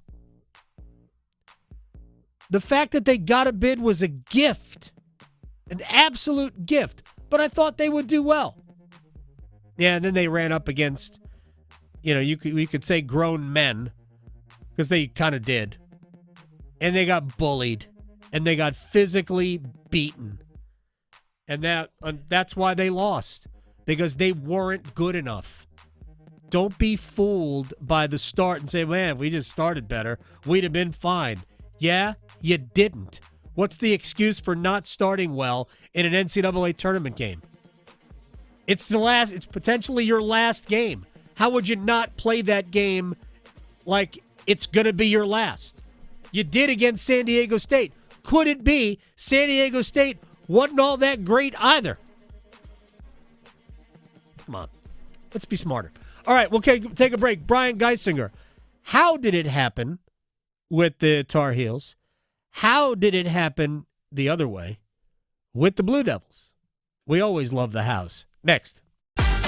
From the Heels, touchdown, Carolina, to the Canes. She scores! He covers it all. The Adam Gold Show on the North Carolina Sports Network. Listen every afternoon for The Drive with Tim Donnelly. Kevin Keatts fired as head coach of the NC State men's basketball team. Regardless of what you think of Coach Keatts, good coach, bad coach, indifferent, the next coach, their success relies on better financial support. NC State just hasn't had the NIL funds to compete for an ACC championship every year, and that has to change. The Drive with Tim Donnelly, 3 to 6 on 99.9 The Fan. Hey, it's Adam from my friend Gordon Miller, Miller Lending, Kildare Farm Road in Cary. Your home for the original no closing cost mortgage, saving you thousands of dollars in fees. That's right, fees that the banks and other lenders charge you, or what's worse is that they roll those fees into the loan amount and don't even tell you that you actually are paying closing costs. And what's worse, you're financing closing costs. My gosh, that's actually worse than paying them outright. And at Miller Lending, where I have gone 11 times. I have never paid a dime in closing costs. I've saved myself about $50,000 over my home ownership career. That's right. On the back of my home ownership baseball card, it says Gold saved $50,000 because he went to Miller Lending. MillerLending.com, great website. Miller Lending on Kildare Farm Road and Cary, an equal housing lender, NMLS ID 2502146. If Heineken Silver was a 60-second radio ad, it'd tell you all the stuff you need to know in only 30 seconds to keep things light and refreshing. Seriously, time me.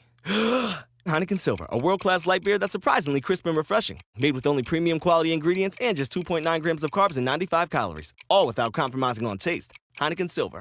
Order now at Heineken.com/silver. Must be 21 and older to purchase. Enjoy Heineken responsibly. Whew. 30 seconds. That's it. Done. Peace.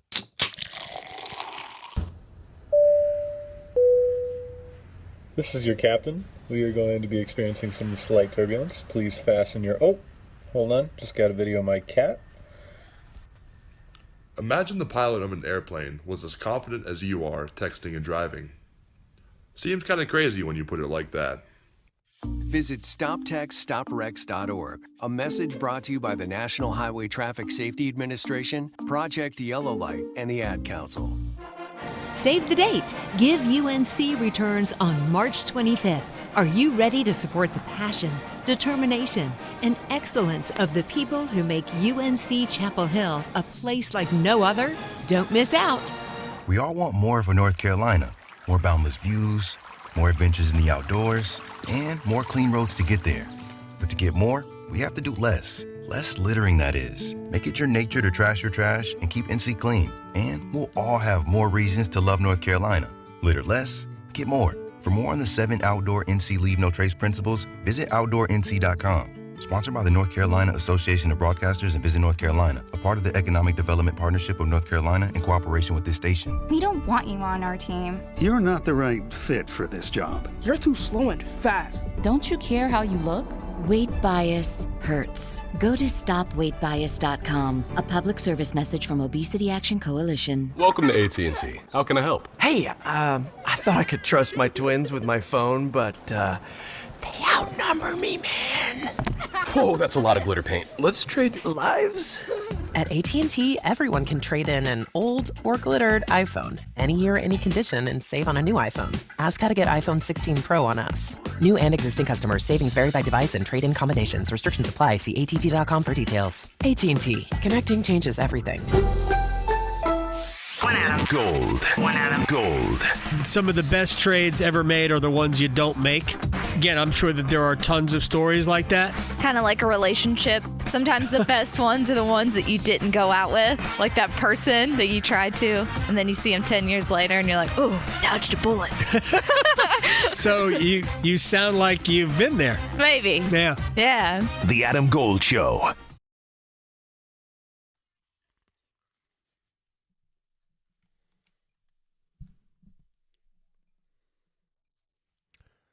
It's the Adam Gold Show. NC State not messing around. The ladies are drilling Michigan State. It is 63-33, and they are playing the last 2.25 minutes of the third quarter in that one. I think NC State probably has enough points right now to win. All right.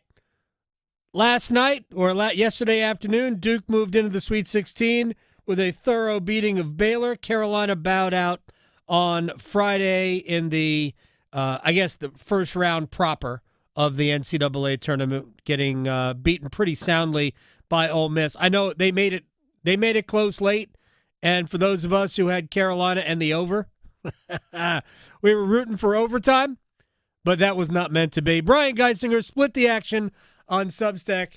Pack Pride, 24/7 Sports, Buzzbeat Podcast. He's everywhere. Basketball Brainiac. Let's start with the Tar Heels. Tar Heel fans are, because, we interact all the time, and if we just had started better. Like, how many games has that been this year? Maybe they just weren't that good.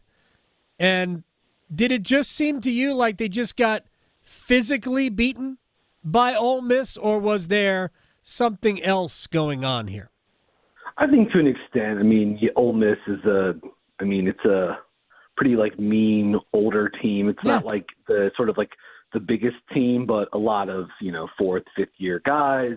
Kind of a lot of former ACC guys on that roster too, with Davis and Brakefield and Padula, who hit the one big three late in the game. How does that go? How do you go if you're Seth Trimble? Real quick, if you're Seth Trimble, how do you go under that screen? The one guy who can shoot on the team outside of Morrell, I guess. Yeah, no, it was a huge. I mean, I was watching that game live when it happened, and I found myself saying it out loud in real time. And then when they came back from commercial, and Stan Van Gundy was talking about it as well, and it wasn't great. I also would love to have known why Ian Jackson wasn't out at some of those late possessions for UNC when they needed a three-pointer. Yeah. He's one of maybe two to three guys on the team that can really hit a shot from out there. So I was a little head scratching, but hey man, I mean, to make it for sort of a bumpy season, for them to make it to the round of 32, they still won. How many games did they end up winning this season? 23 games. Yeah. Yeah. Well, they didn't make it to the round of 32. That was the problem. They lost to Ole Miss in the first round. I think it's still good that they, to send like RJ Davis off with he gets to win a game in the tournament. Yeah.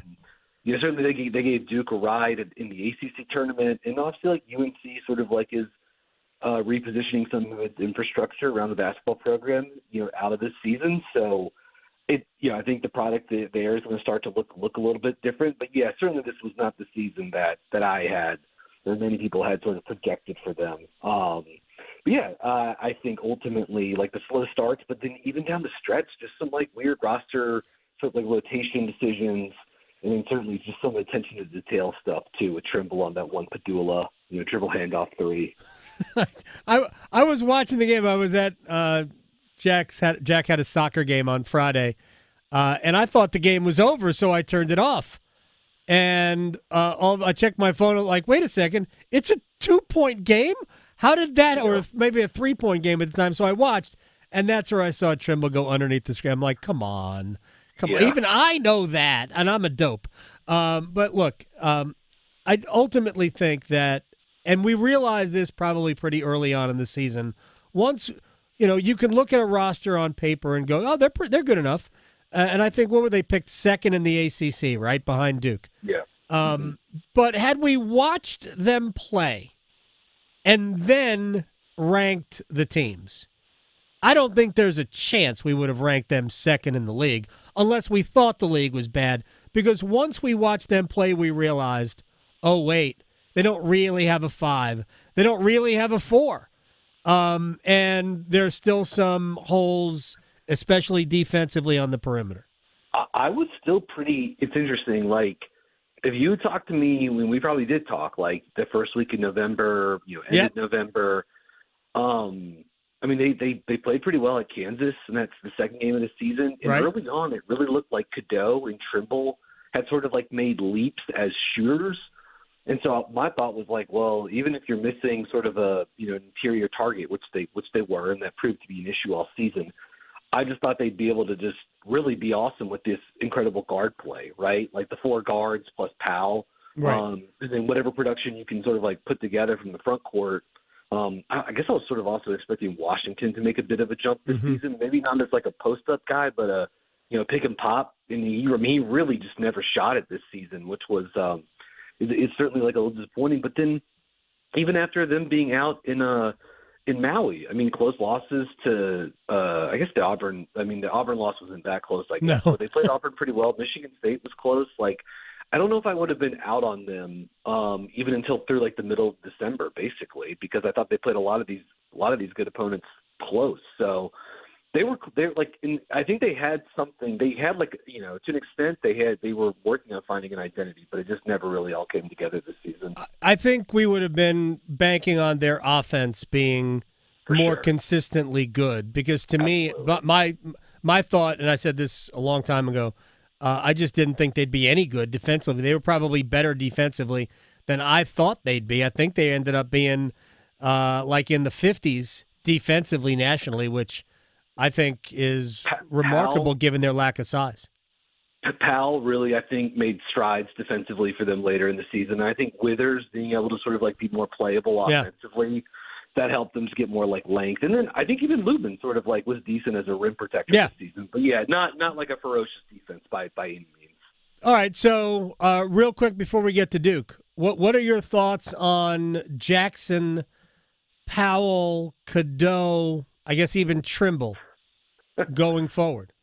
Man, I have no clue. As far as like prospects, I like, first off, I like all four of them as players. Like, I think they're all positive players. I think two of those guys are NBA prospects to an extent with Powell and with Jackson. Mm-hmm. It seems like the consensus is like a little bit higher on Jackson as a pro prospect. I tend to like Powell a little bit more. Just I preferred his size and athleticism. Yeah, length. I thought his defense, he was pretty sticky, especially the final stretch of the season.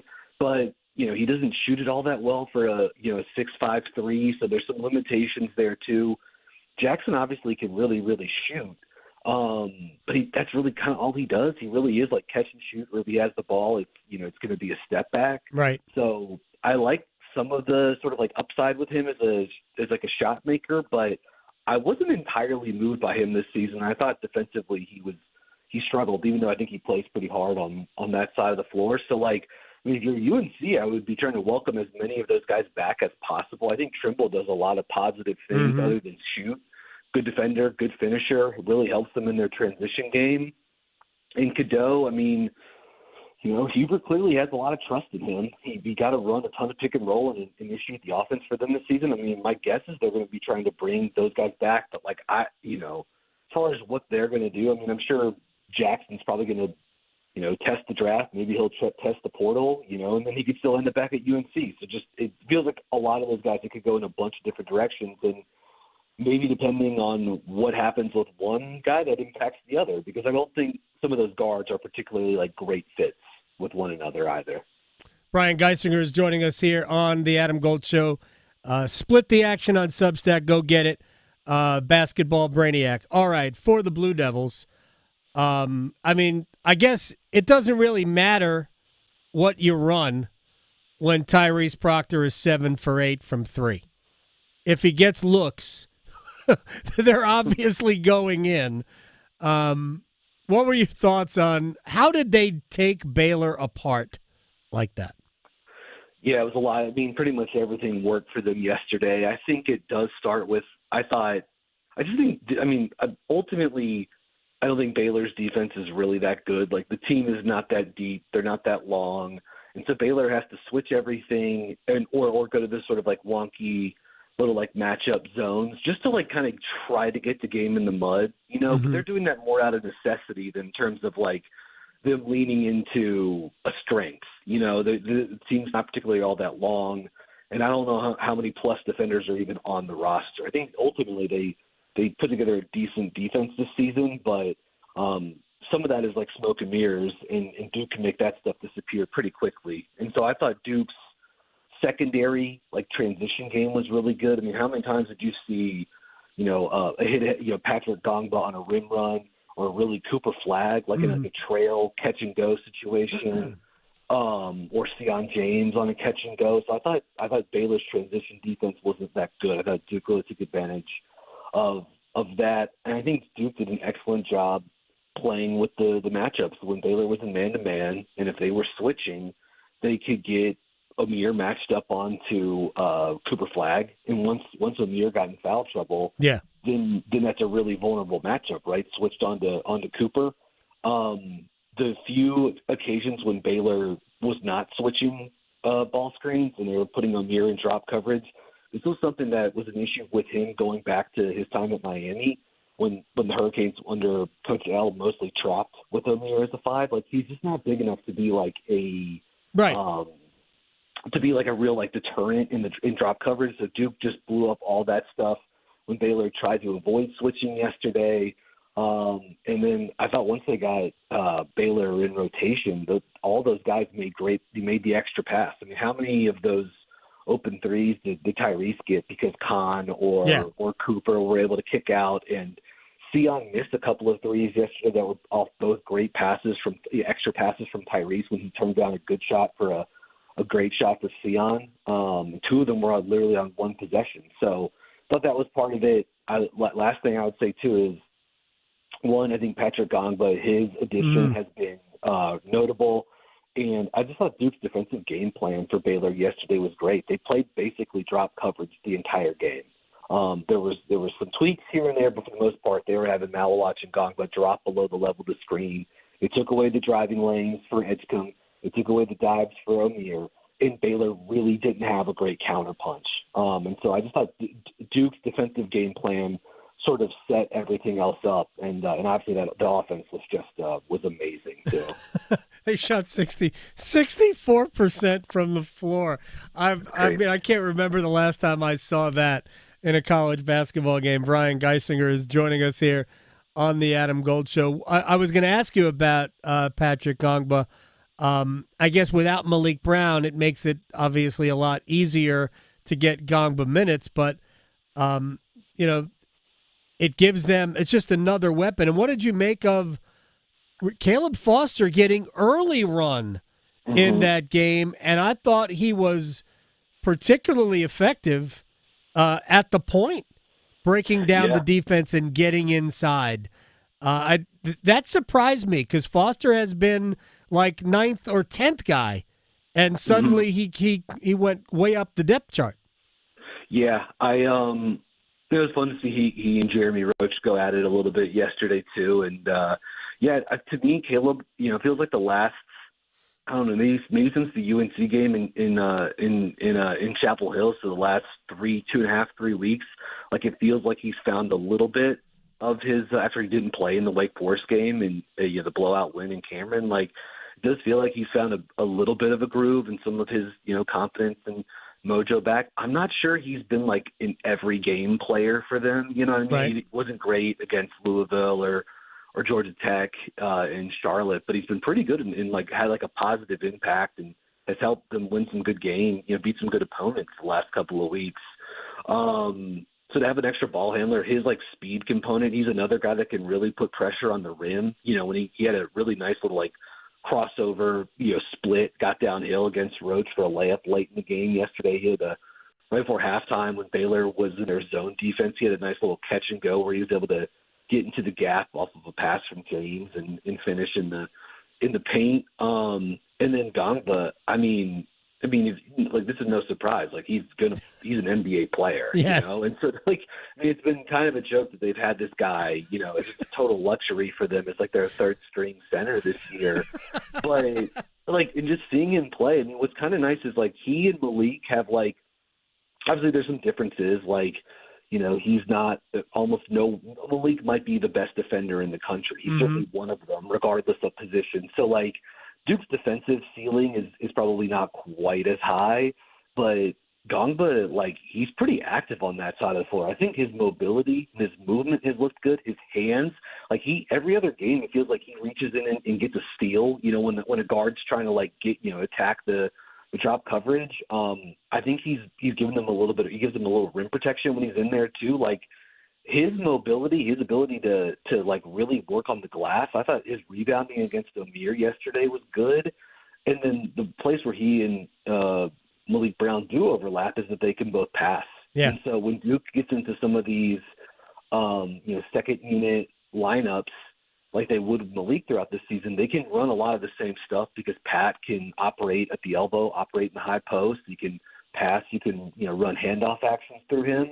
So he's been awesome. And like, again, I think I said this to you before, but like, it really is just like the start of things for him because next season, I know we're all focused on now and understandably so, but like the Gongba, Malik Brown, Cam Boozer front court next season projects to be really, really darn good too. So assuming, who knows where everyone ends up. But right. I think right now that feels like you can say with some degree of confidence that'll be the rotation. And, Gongba, like the better shape he continues to get in, the more of a impactful he'll be too. No question about that. Real quick, Tyrese Proctor, is he Is he first round? Is he a first round pick? I don't think so yet. But if he keeps shooting like this during the tournament, maybe he can sneak up. This is what happens every year is that picks 25 through 40 or so are pretty flat. There can end up being a fair amount of movement. I think within that range. It's also if you get to the other side of that range, though, that's when a lot of guys can go. Would almost opt to be undrafted, too, right? Because in that way they can. But no, I think Tyrese he's certainly draftable. My guess is he's probably his grade is probably mid-second round, but it's tough to ignore the 3-point shooting and just the volume that it's coming with yesterday, that it's been coming with recently. But it's just sort of thinking about what his role looks like for the NBA. And I think there's an obvious roadmap for that, which is sort of a secondary guard, a connector, a guy that can shoot and really helps just the offense, but with ball movement and 3-point shooting and good decision making. Just those guys tend to not be first round picks. Right. Does that make me, does that, and especially because athletically, he's not, I've seen comps to Derek White or Andrew Nembhard with him this year, and it's he's just not the athlete that Derek White is. Okay. He's not the defender that Andrew Nembhard is. But that's the kind of role he'd be going for, you know? So we'll see. If they make it to the Final Four and he keeps shooting like this, maybe he is able to crack into the back end of the first round. But my guess would be he still probably has a second round grade on him. And I'm one of the the deputy leaders of the Tyrese Proctor is good at basketball fan club. So I promise you, I want what's best for him. So you have been deputized. Brian Geisinger, split the action on Substack at bguys_bird. 24/7 Sports Buzzbeat podcast everywhere. Thanks, man. I'll talk to you later. You guys take care. You got it. Brian Geisinger here on the Adam Gold Show. I don't know what the final score was, but NC State opened up a gigantic can on Michigan State. The game might not be over. I think it's over. I'm sure it's over. No, it's not over. We're in the fourth quarter. 76-42. NC State is in the lead. Maybe not technically over, No. but. Yeah, it's been over for a bit. Yeah. But they will advance. LSU, Florida State winner, will take on the Wolfpack in the Sweet 16. Carolina tonight against West Virginia, with the winner meeting Duke in the Sweet 16. That game will be in Birmingham. All right, quick break. We will stretch. We have news that have nothing to do with sports and bets that have nothing to do with winning. Chapel Hill to Charlotte, Greenville to Greensboro. Your sports, his state. The Adam Gold Show on the North Carolina Sports Network. It's okay not to be okay. Feelings of loneliness, anger, and worry are completely normal, and you're not alone. If you need help coping, call, text, or chat the free 988 Suicide and Crisis Lifeline. Someone is always there to talk, day or night. Together, we will find the care that works for you. Just call, text, or chat 988 anytime to talk to a trained counselor who will listen, provide support, and connect you to other resources that can help. Let's get through it together. Brought to you by the North Carolina Department of Health and Human Services. The Body Armor State Games are coming to Greensboro this June. Registration is open to athletes of all ages and skill levels in 20 different sports. The Body Armor State Games feature 11,000 athletes and 600 teams. Don't miss out on North Carolina's largest sports festival of the year. Visit bodyarmorstategames.org today. That's bodyarmorstategames.org. The Body Armor State Games are proud to partner with Truist, Lowe's Foods, and Blue Cross and Blue Shield of North Carolina.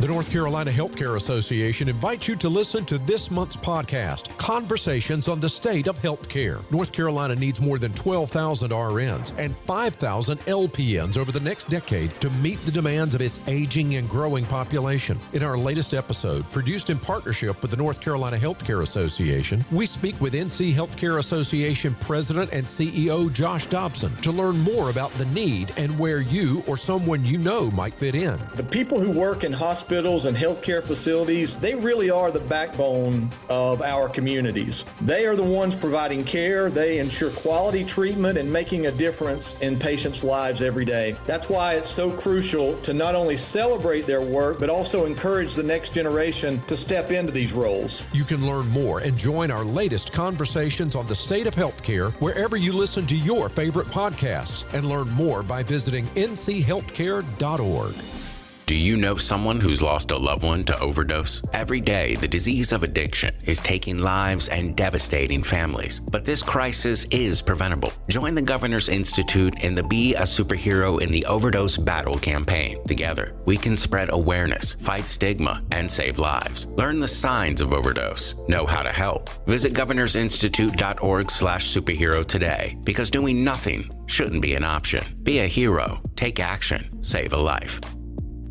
Did you know that since you have public power, your electricity is operated and controlled by people in your community, not by a for-profit, investor-owned company? These local folks are directly accountable to you. They don't answer to shareholders. They make decisions for the good of your community. What's more, your public power provider invests in your community, providing jobs and supporting your local economy. Local people working together to meet local needs. That's public power. Learn more at electricities.com. AARP is working hard to make sure people in North Carolina are getting the most out of life. Whether it's helping you stay healthy, save more money, care for loved ones, or simply have some fun, AARP is making a difference in communities across the state. You have a wise friend and fierce defender with AARP. Learn more about progress being made for older adults in the state by listening to AARP Without Limits. You can find the latest episodes of AARP Without Limits wherever you listen to your podcasts. The North Carolina Department of Health and Human Services is looking for people age 21 or older to volunteer in long-term care facilities. Community Advisory Committee volunteers help residents and their families advocate for the needs of individuals living in long-term care facilities, such as nursing homes, assisted living facilities, and family care homes. Volunteers must complete orientation and training to become designated and certified representatives of the Long-Term Care Ombudsman Program. Visit ncdhhs.gov/aging to find your county's ombudsman. Gold. Gold. Was the hug because of the soft, fuzzy thing you're wearing? It's a comment. I'm a great hugger. People like to hug me. But yes, it's helpful when I'm soft and fuzzy. Is that a skill? It may be, yes. I think it is a skill. I think it is a skill. Yeah. You know who else gives really great hugs? Mike Meniscalco. Really? He is one of my favorite huggers. Yes. Every time I see him, he gives the best hugs. I'm going to try that at the next home game. Do it. The Adam Gold Show.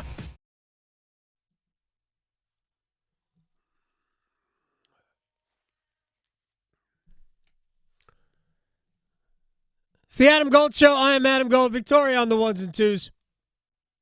Happy birthday, Victoria. Oh, thank you. I appreciate that. Stay tuned for the clip from the end of the first hour. I did cut it in case you wanted it. You should. You should cut it. No, you should cut greatness. it, and you should send it out. It's perfect. It's a great viral moment of this show. It is. I mean, and I think people will laugh about it. That's great. As they should. It's great. I will cry. They will laugh. All right. We will place bets in a little bit. I will give you my sob story of I picked this year for the first basically non-upset filled NCAA tournament. Yep. To start using an app. Yeah. What a dummy. All right, let's stretch. Okay, so maybe a lot of people may have heard this. There is a lot of basketball going on, but George Foreman passed away on Friday. Man. He was 76. Apparently, they don't really know exactly what the cause of death was, but, there's a lot of reasonings as to how that could have happened. Did you have a George Foreman grill? Yes!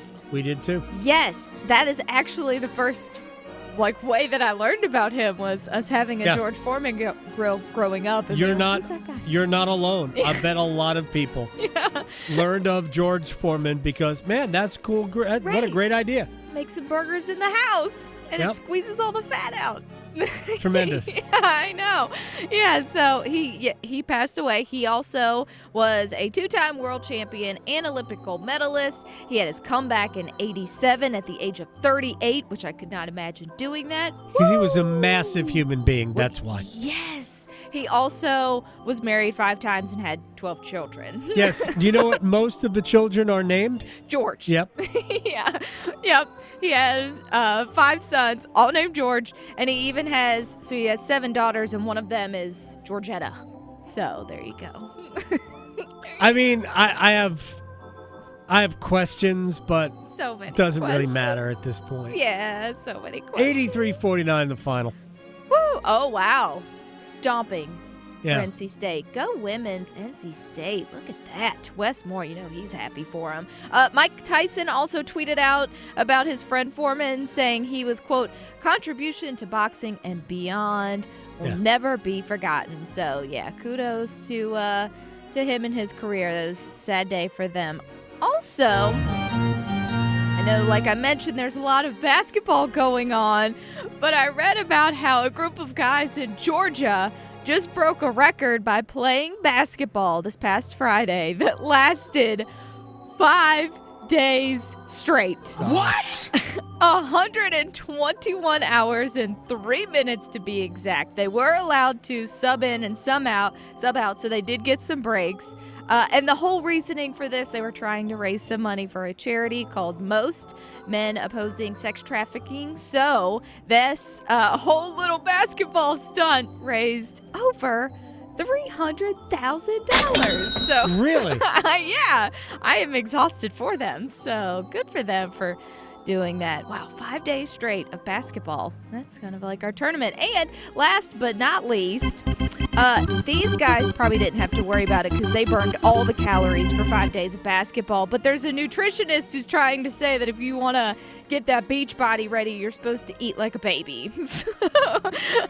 Eating strained foods? Yeah, I was going to say, when I saw the headline, I thought, are they trying to tell us to eat baby food now? Drink out of a bottle with a nipple on it? Right. Cry a lot? No. So what they want you to do is it's about how babies eat and not what they eat. So eat every 2 to 4 hours. Now, this is somebody else's advice. I don't know if I necessarily agree with this, but they're saying 3 things. Eat every 2 to 4 hours. Yeah. Then they also say take your time, which to me makes sense because, your food takes a minute to digest. Yes. And then number 3, avoid mindless munching. So why? This is all common sense. We're saying the baby diet. Some people know this, and if you don't, this is helpful. The reason that you eat small meals every 2 hours, maybe 3 hours, is that the more often you eat, the more your metabolism keeps it burning. Exactly. Mm-hmm. So your body becomes a furnace if you are eating every 2.5 or so hours. It doesn't feel like you're hoarding calories when you do eat them. Exactly. So. You just can't eat a lot. If you eat like a Big Mac every 2 or 2.5 hours, it doesn't work the same way. Be a grazer. Like deer. Just graze around like deer. We might, however, graze on some good bets. Place your bets. Here we are. I bet you slice into the woods $100. Gambling is illegal at Bushwood, sir, and I never slide. Okay, you can owe me. I owe you nothing. All right, so for 4 days of the tournament, I bet on like 5 or so underdogs every day to win. Oh, and I won exactly one of those bets every day. Yeah. So I didn't lose a lot. That's good. But I lost a little. Right. Every day. This year's tournament's not helping with underdog bets. Not at all. And it took me 4 days to figure that out. Yeah. Not great. Okay. It's okay. You go.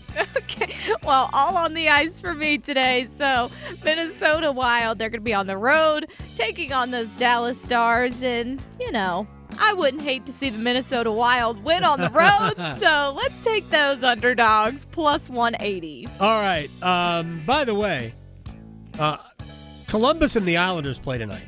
Mm-hmm. And that is a very, very intriguing wild card matchup. Yes. These are the two teams who are right now chasing Montreal for the second wild card spot. Islanders will win at home. They are playing very good hockey.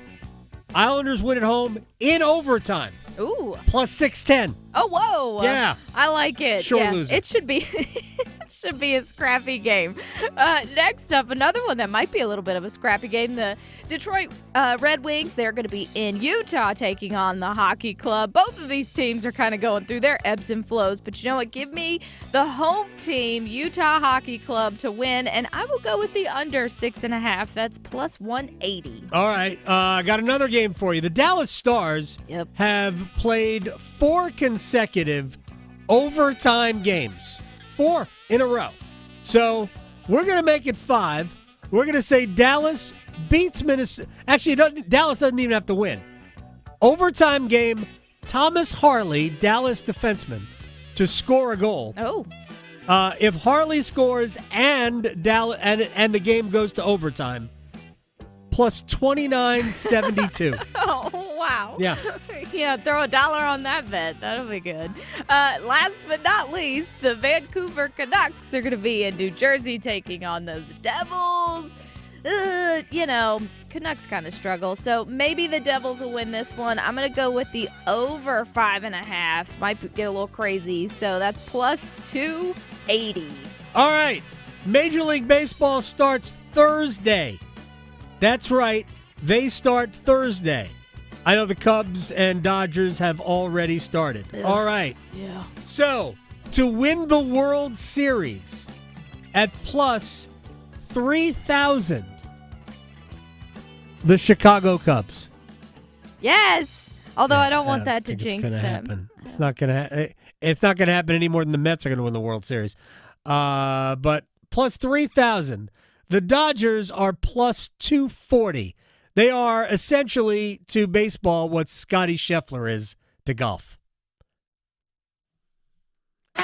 Talking sports, dropping truth. The Adam Gold Show on the North Carolina Sports Network. Don't go through another year with all that high interest debt. Let Loan Pronto wipe it all out now. Hey, it's Dennis Cox. Loan Pronto's Rapid Equity Loan makes it easy to pay off all your credit cards or tackle that 2025 home improvement project. Get cash in your pocket fast. No appraisals, no paperwork, no waiting. Loan Pronto's AI-driven tech gets you approved and funded in as little as 1 day. One client got $150,000 approved in under 24 hours.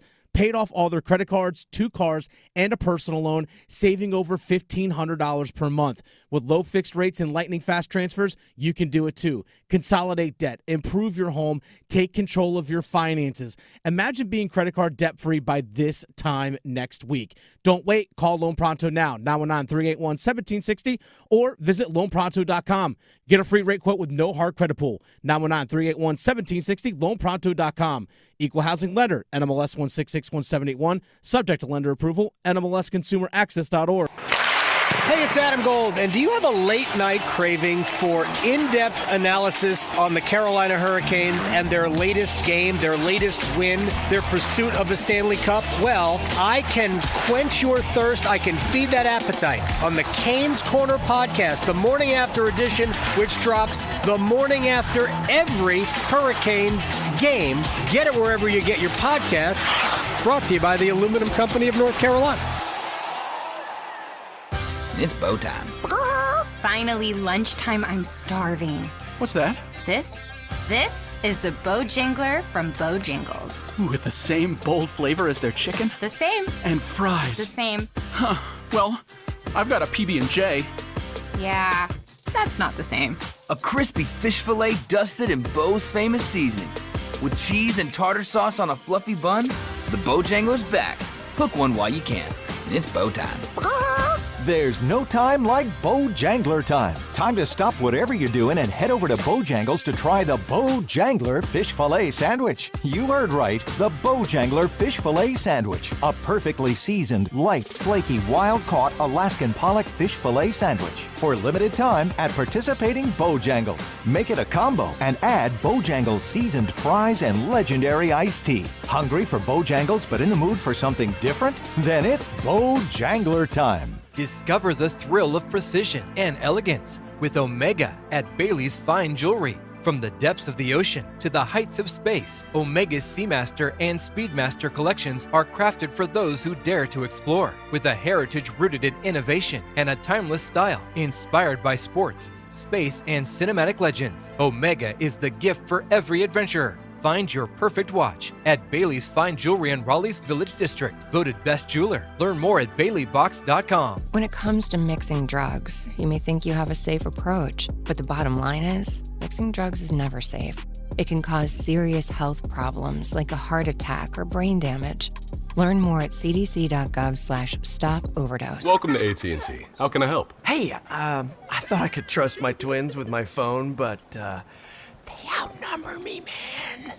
Whoa, that's a lot of glitter paint. Let's trade lives.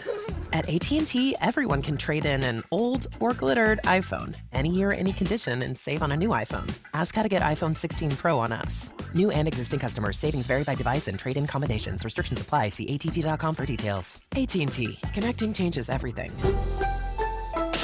This hour of the Triangle Sports Leader is powered by Ritchie Law Firm, injury lawyers. Ritchie Law is on top of it. Go to ritchielaw.com. That's ritchielaw.com. They score! WCMC HD1 Holly Springs. Take us with you on the radio, Instagram, TikTok, Alexa, and YouTube. 99.9 The Fan, the Triangle Sports Leader. They give it up to Rivers. Rivers in the paint, looks left, throws right now. Sam for three. Bang! 15 threes in this game for the Wolfpack. She put the phone to her ear in celebration as she looked up to the bench. Spokane is calling. It's raining threes in Rental Coliseum, ladies and gentlemen.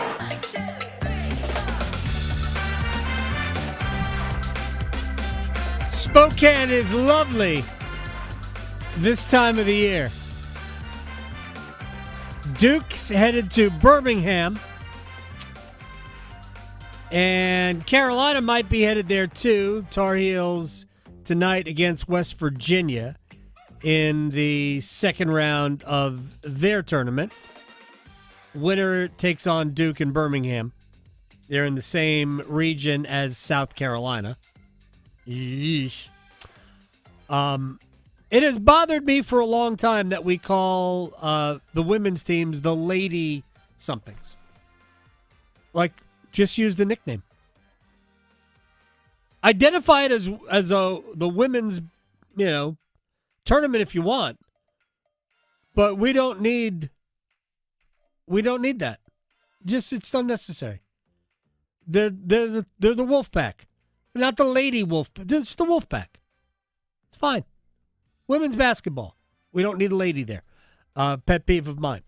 But man, did the Wolfpack lay it to Michigan State today. Holy mackerel. That game was 30-9 early in the second quarter, and we were basically done. I did see a score of 34-19, and then State hit a three, and then you realize, 34-19 isn't really that close either. It just looks different when it's 30-9. Yeah. So good for them. Well, the women are great. Yeah. And the Tar Heels, I hope, will advance past West Virginia and get to play Duke in the Sweet 16. That game will be in Birmingham. The Wolfpack are headed to Spokane, Washington. This is apparently the sport where the ACC does well. Football? Nah, not really. Basketball? Other than Duke, that's it. Carolina won the first four game. Other than that, Carolina, Clemson, Louisville, all out right away at the ACC in the NCAA tournament. And before we get to the Wall of Sound, I just think it's worth pointing out that in years past, the last few years, where the league has been criticized for not being as good. And yeah, that's true. They've always been able to go, look at all our Final Four teams, though. We weren't as good yet. Duke and Carolina made the Final Four in, 22? Yeah, 22. Duke and Carolina made the Final Four. And we had Miami go to the Final Four. And we had Clemson get to the Elite Eight. NC State last year gets to the Final Four. Like, we had all these teams getting to the Final Four. Like, yeah, I guess we're better than you think. So if that's the way you feel, how do you feel now? Because Carolina got the only non-Duke win among ACC entrants into the tournament, and that's a first four game, which I know it counts. It counts on your NCAA win total. It does count with some sort of a caveat. Said this many, many times before. Once the tournament begins, it means nothing. Let me amend that. Unless your league just kicks the tournament's ass, which is what the SEC has done this year. 7 of the 16. 7 of the 16 teams. And they will have at least one matchup. There's one or two matchups in the Sweet 16. I think it might be just the one. Tennessee, Kentucky is the matchup in the Sweet 16. But, man, they've got a bunch of good teams. When you look at the teams that can win it, Florida, Auburn, Alabama, Tennessee. They got 4 teams that could win this.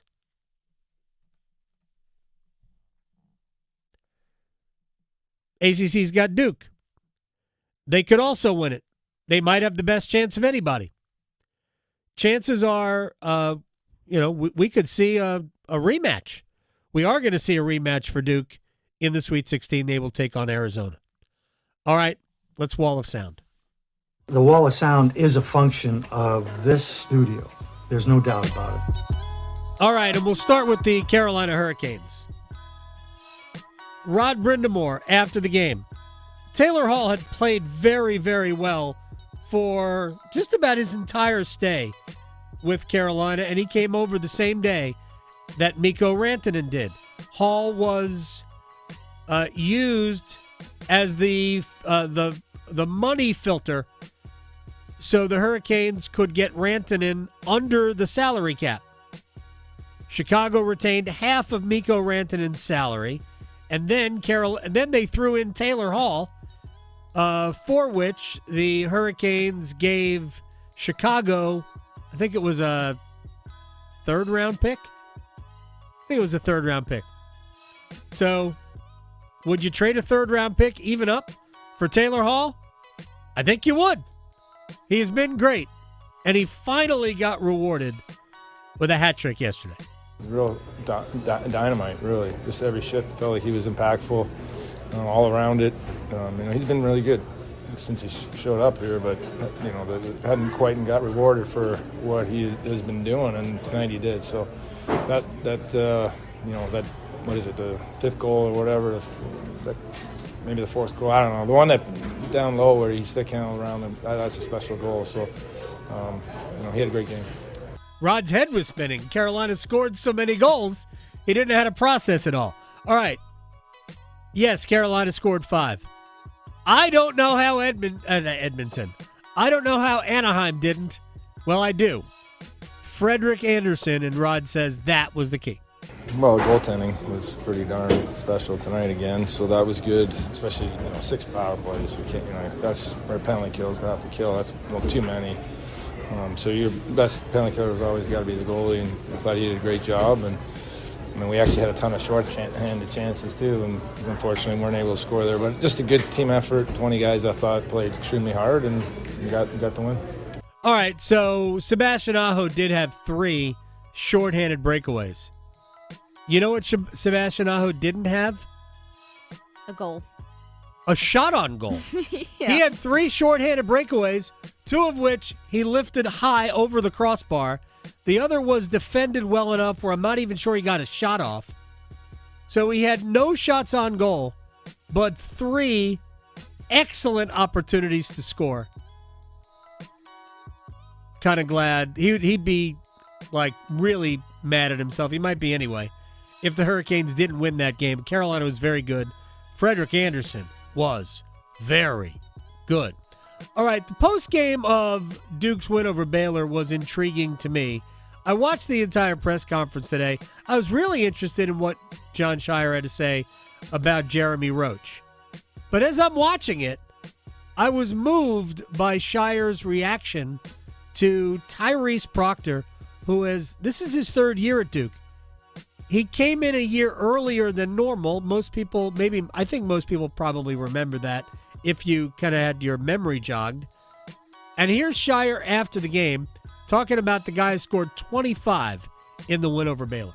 I think it's what I'm most proud of, or as proud as anything, with the journey Tyrese and I have been on, because it's harder to go through those journeys now, and Tyrese, I took over in April, and Tyrese and I had a call May 31st to come a year early, and sorry.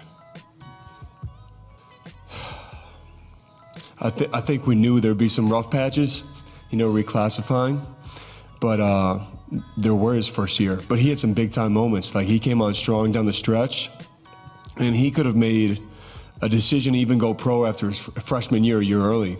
Me and Tyrese both would say his sophomore year didn't go the way we wanted. And I think that's where it's easy to split. We had honest conversations like we always do, and I'm obviously really proud of him. That was emotional. By the way, that clip, I'm positive that you edited that, or somebody here edited that clip. That went on for about 2.5 minutes, but there were many moments where John Shire had to collect himself because he was emotional. I think he's not alone in this. We saw Danny Hurley get emotional after their loss to Florida. A loss that, frankly, they could have very easily won.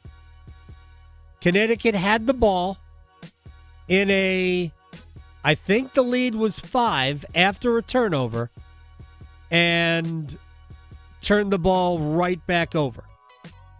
A guy passed up a layup to extend the lead, to kick it out for a 3, and a shot that never happened because he fumbled the ball and it went out of bounds. And I think it was off of him. They protested, but it wasn't something that you could review at that time of the game. But Connecticut had Florida on the ropes. And then Walter Clayton Jr. Woo boy. Oh, yeah. Showed up big. Dude made shots. Crazy threes. Yes. So, good for Florida. My final has Duke beating Florida in it on that Monday night in April in San Antonio. Dan Hurley had some comments, too. Well, at this point, Dan Hurley is what he is. Mm-hmm. He is a brilliant basketball coach that really seems more like Bobby Knight than anything else. Brilliant basketball coach, but has jackass tendencies up and down the line. Mm-hmm. So walking off the court, did his team get screwed? I don't think so. But he didn't use the word screwed. He used the euphemism for that. Mm-hmm. Not really a euphemism. Screwed would be the euphemism there.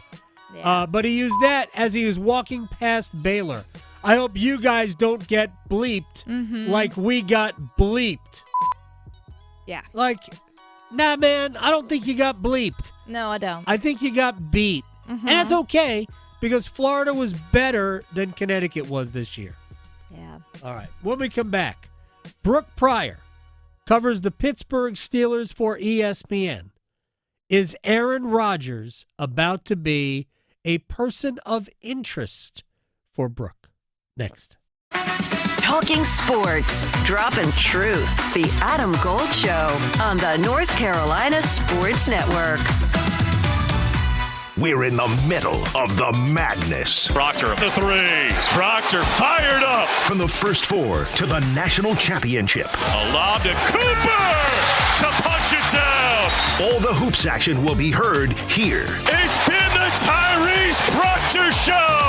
The road to San Antonio is driven by Wake Med, Roofworks, Metro Elevator, and Wilkinson Chevrolet Cadillac Buick GMC in Sanford. 99.9 The Fan, the Triangle Sports leader. Injured in a motorcycle accident? Call 1-800-LAW-TIGERS before you call your insurance company. The insurance company wants to pay you the least amount possible. Law Tigers are riders too, so we understand what your bike and gear are worth and what you're going through after an accident. Your case evaluation is always free, and we don't get paid until your case settles. Call 1-800-LAW-TIGERS, North Carolina's motorcycle lawyers. Law Tigers is a network of independent law firms who are members of the American Association of Motorcycle Injury Lawyers. Law Tigers is not a law firm. Did you know that you can file your taxes securely and safely online from home? And that there are several free filing options. To learn more about these free filing options and to see if you qualify for one of them, go to ncdor.gov.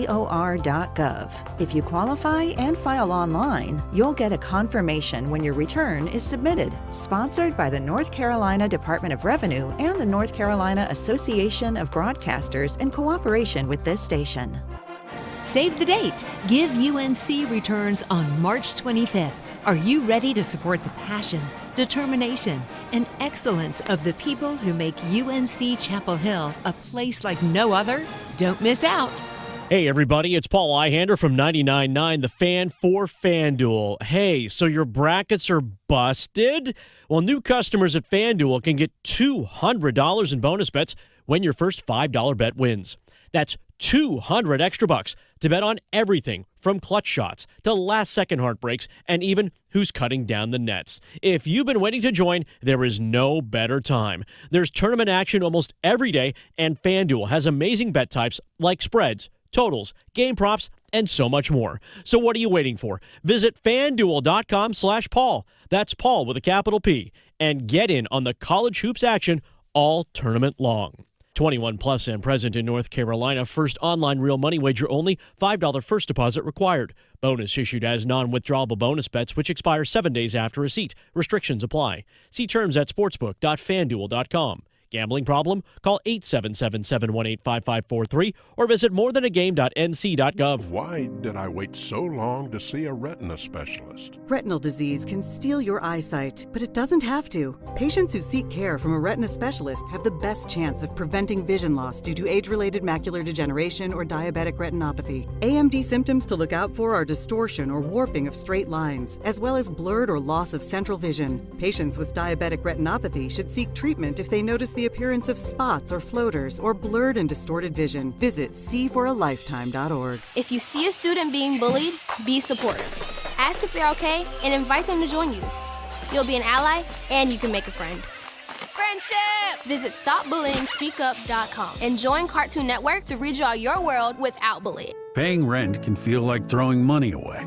And when you're spending so much, it can be hard to see yourself buying a home. So Rocket Mortgage is helping you put your monthly rent towards home ownership with Rent Rewards. For the first time, save up to $5,000 off the cost of your first home just by paying rent. Only at Rocket Mortgage. Call 800-4ROCKET or visit rocket.com to find out more. Rocket Mortgage, LLC. Licensed in all 50 states. NMLSConsumerAccess.org. Number 3030. This is Adam Gold. 80-second mark, I scream in the booth. I screamed in the booth. Why the heck is he still on the ice? Did you say it in Finnish? I should have. Yes. No, he wouldn't. He curses in English. He does. All right, 2 seconds later, he scored. Yes. And I went, oh, that's why. That's what. The Adam Gold Show.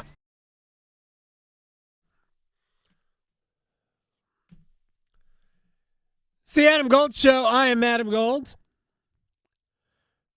I know it's hard to believe, but there are things going on other than men's and women's basketball tournaments. What? And the Carolina Hurricanes starting another 8-game winning streak yesterday. It's 1 in a row now.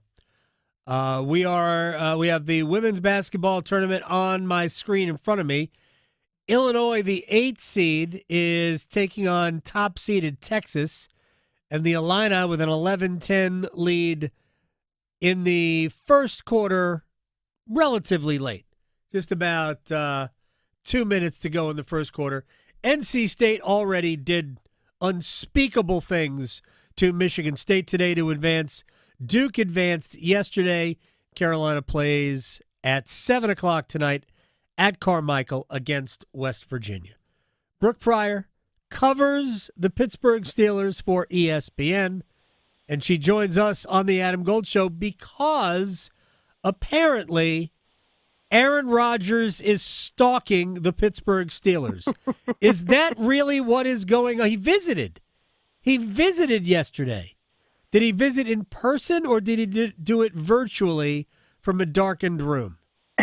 He visited in person on Friday, I believe. All the days are really running together. But funny enough, so I live about a mile and a half from the Steelers practice facility. I did that so that I wouldn't be late to things, and yet I still find a way to run late or right at the deadline every single time.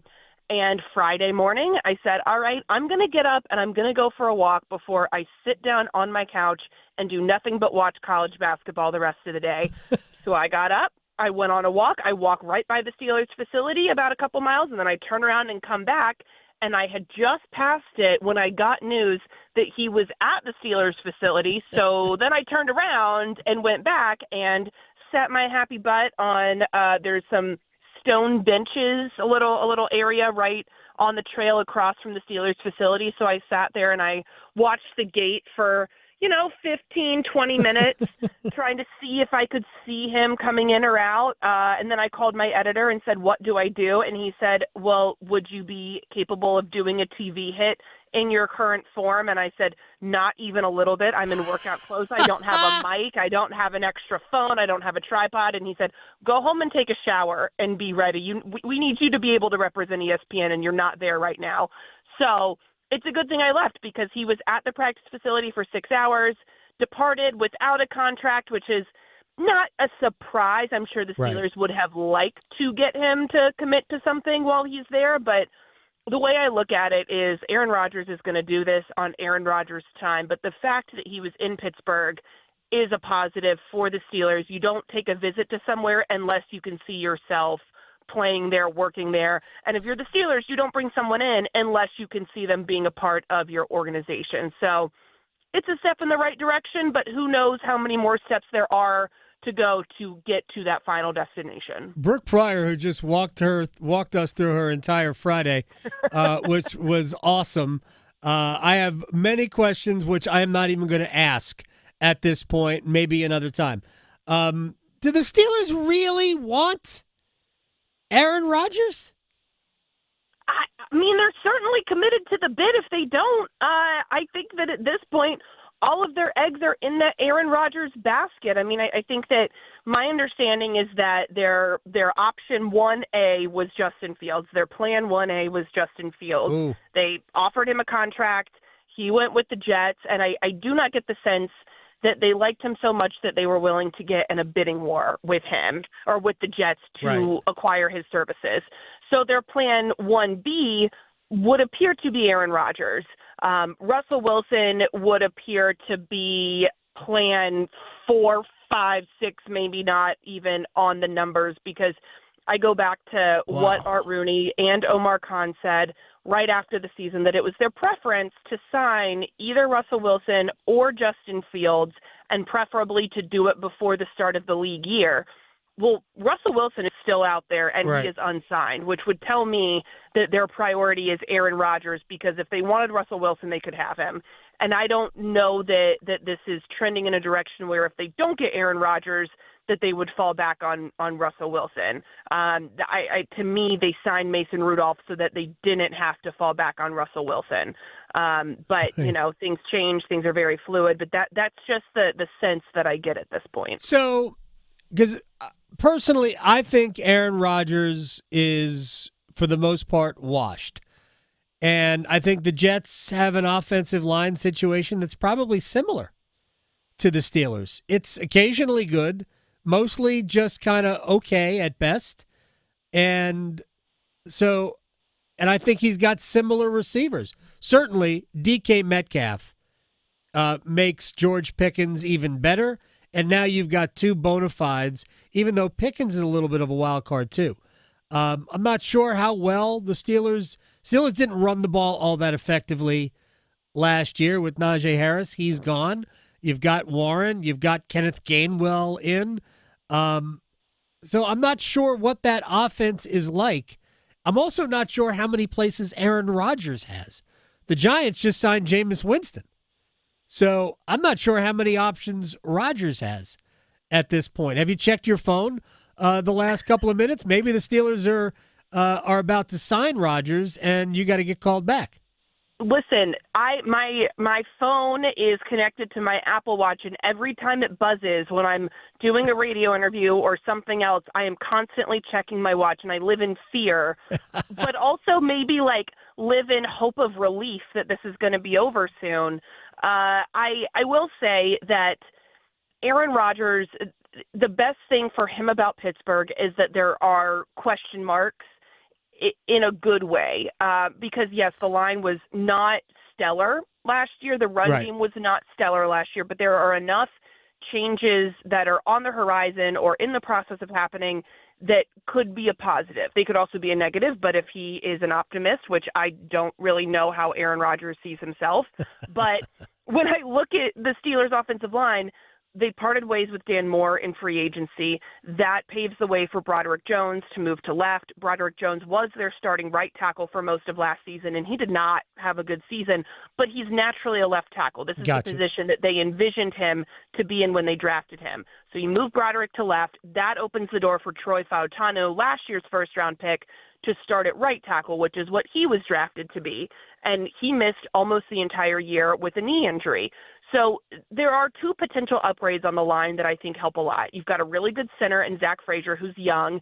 You've got Mason McCormick at guard, who is showing promise, showing signs of development. And then you've got Isaac Seumalo, who was injured for a lot of last year, and I think he's still a top-tier offensive guard. So those could be improved. I think the run game with Gainwell and Jalen Warren, I think they'll also add a back in the draft. I think that can be improved.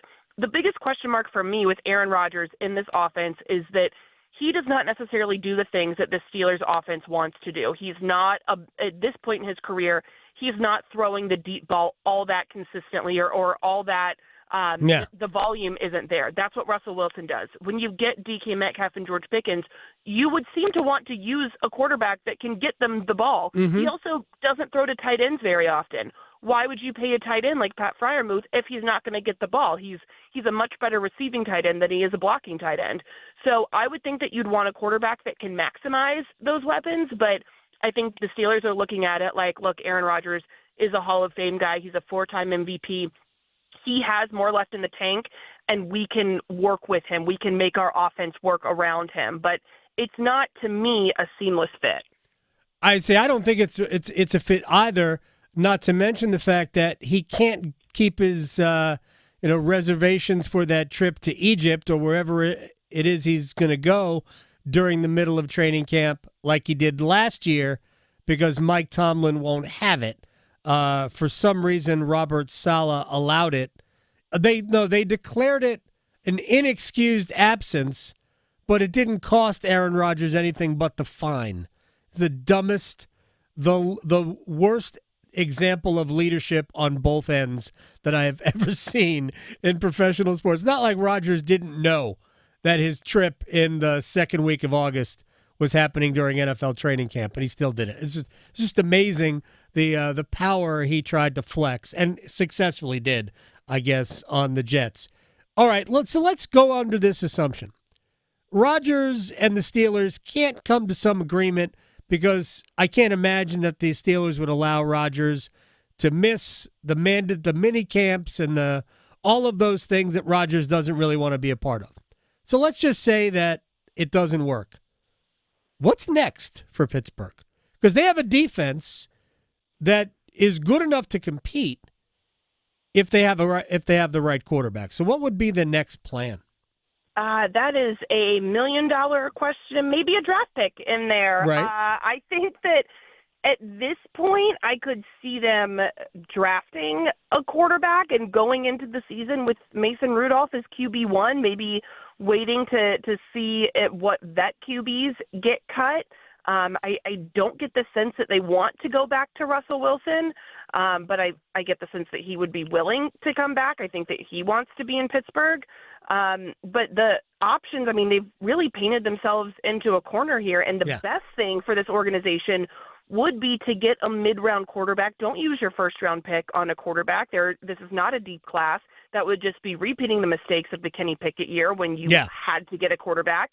I think you go into the season with Mason Rudolph as QB1, and I know that that's a wild thing to say, especially given the kind of rockiness of his career. But I think that if it works, great. If it doesn't and you bottom out, you get a high draft pick for next year when the draft class is much stronger. And maybe you get to draft a top 10 quarterback with the draft in Pittsburgh. Like, that's what a launch point for your next franchise quarterback. But the Steelers are not an organization that is content to tank. They are not going to take a mulligan of a year. Like, that's just not a thing that they do. But, I mean, to me, that's the smartest move long-term for the organization if you don't get Aaron Rodgers. But I don't know that people in that building are comfortable doing that and are okay going into the year knowing that, like, this could be the year that all of these streaks end because they don't like to think that way. Where will you be? And I guess the natural second part of this question is, will you be in workout clothes when the Steelers sign Joe Flacco? Oh, gosh. I mean, first of all, I live in workout clothes 99.9% of the time, so there's a good chance that I will be in workout clothes, whether or not I'm actually exercising. But you can bet that it will be the most inconvenient location because that's just how it works. That's Murphy's Law of being a reporter. So probably in Scotland. I'm planning to go in a couple weeks with my mom. So I look forward to petting a cow in the Scottish Highlands or looking for Nessie on Loch Ness and getting a tweet that Joe Flacco has signed with the Steelers, and I will just launch myself into the river or throw my phone into the pasture and move to Scotland and live among the Scottish people. Can you write a quick piece on your phone about the surprise Joe Flacco signing? I have done it before, so probably so. They don't teach you that in J school, but you learn that on like day one of the real world, is be able to write a full story on your phone in 5 minutes with as few typos as possible. Exactly. Brooke Pryor, you're the best. Hopefully we'll talk again before you leave for Scotland at B.E. Pryor on Twitter. She covers the Steelers for ESPN. I wish you, because it will be nonstop fun, and I'll just put fun in quotes because I don't know what fun really means, covering Aaron Rodgers. I wish for you a season full of very, very juicy stories. That's all I can just wish for good stories and fun storylines. So I am rooting for me, and Aaron Rodgers would certainly give me that. So I'm with you. I'm hoping for that, and I'm hoping for that to be resolved sooner rather than later. You're the best. Brooke Pryor, appreciate your time. I'll talk to you soon. Thanks for having me. You got it. Oh, man, there are so many Steelers fans who live here who are Steelers fans. You don't really want Aaron Rodgers, do you? I wouldn't think so. I mean, here's what's going to happen. You're going to get Aaron Rodgers. He's going to show flashes of Aaron Rodgers because he did with the Jets. He'll show flashes of Aaron Rodgers. You'll have drama. You'll have at least twice during training camp that Rodgers will be refuting something that has been reported that shines negative light on him and his leadership abilities.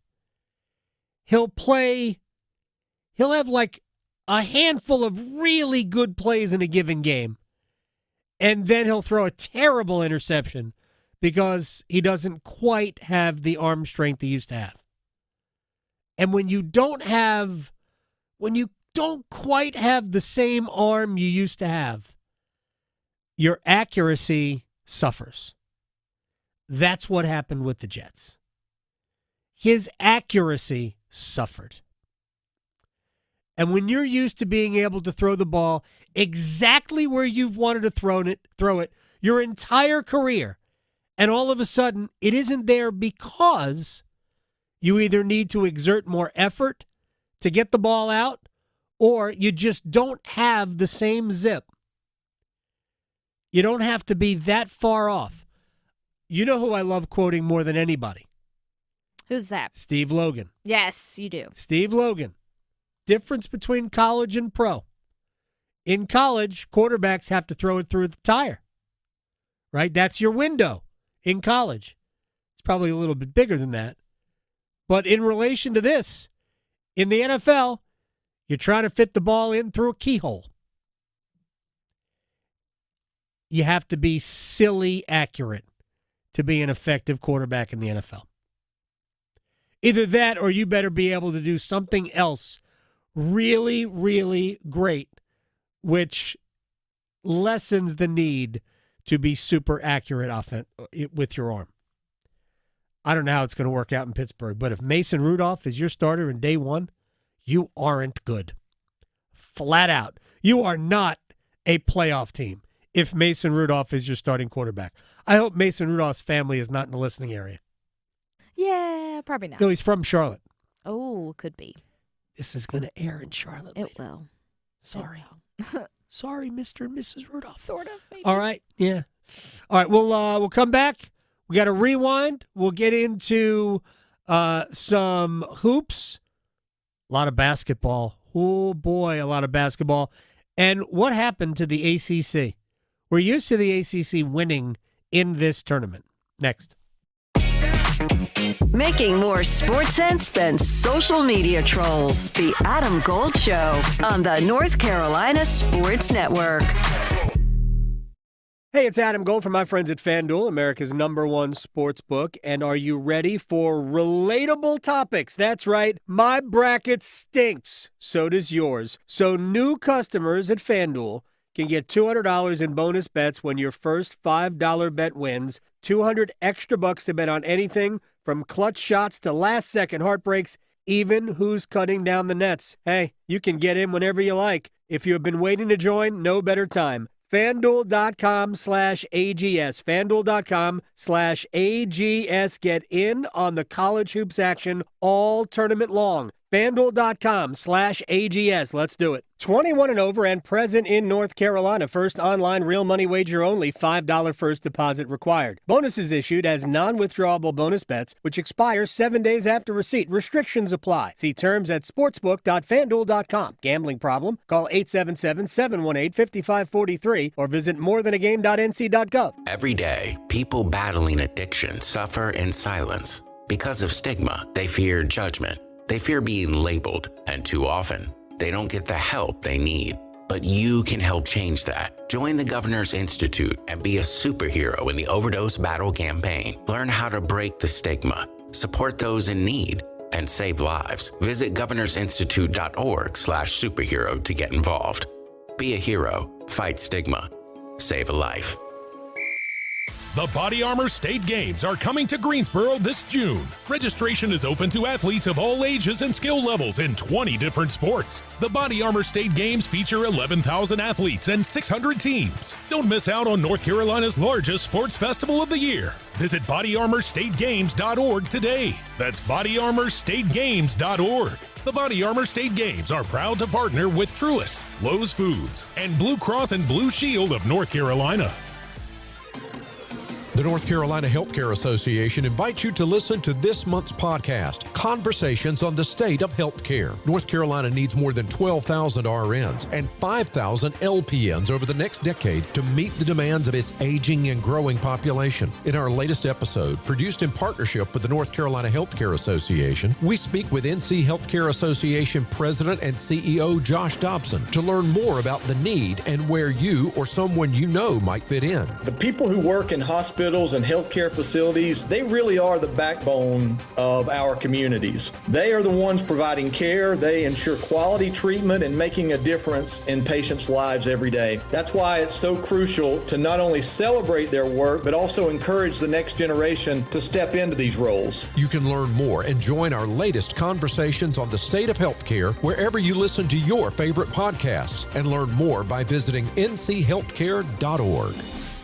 Did you know that since you have public power, your electricity is operated and controlled by people in your community, not by a for-profit investor-owned company? These local folks are directly accountable to you. They don't answer to shareholders. They make decisions for the good of your community. What's more, your public power provider invests in your community, providing jobs and supporting your local economy. Local people working together to meet local needs. That's public power. Learn more at electricities.com. AARP is working hard to make sure people in North Carolina are getting the most out of life. Whether it's helping you stay healthy, save more money, care for loved ones, or simply have some fun, AARP is making a difference in communities across the state. You have a wise friend and fierce defender with AARP. Learn more about progress being made for older adults in the state by listening to AARP Without Limits. You can find the latest episodes of AARP Without Limits wherever you listen to your podcasts. This is Adam Gold. We had lightning hit a pretty large tree. Oh, yeah. About 150 yards from the house. It'll be my sign to go win the lottery. But you know what? I'm sorry, I can't. I have rules. If it's not over $1 billion, I'm not playing. Yeah, still just millions. The Adam Gold Show.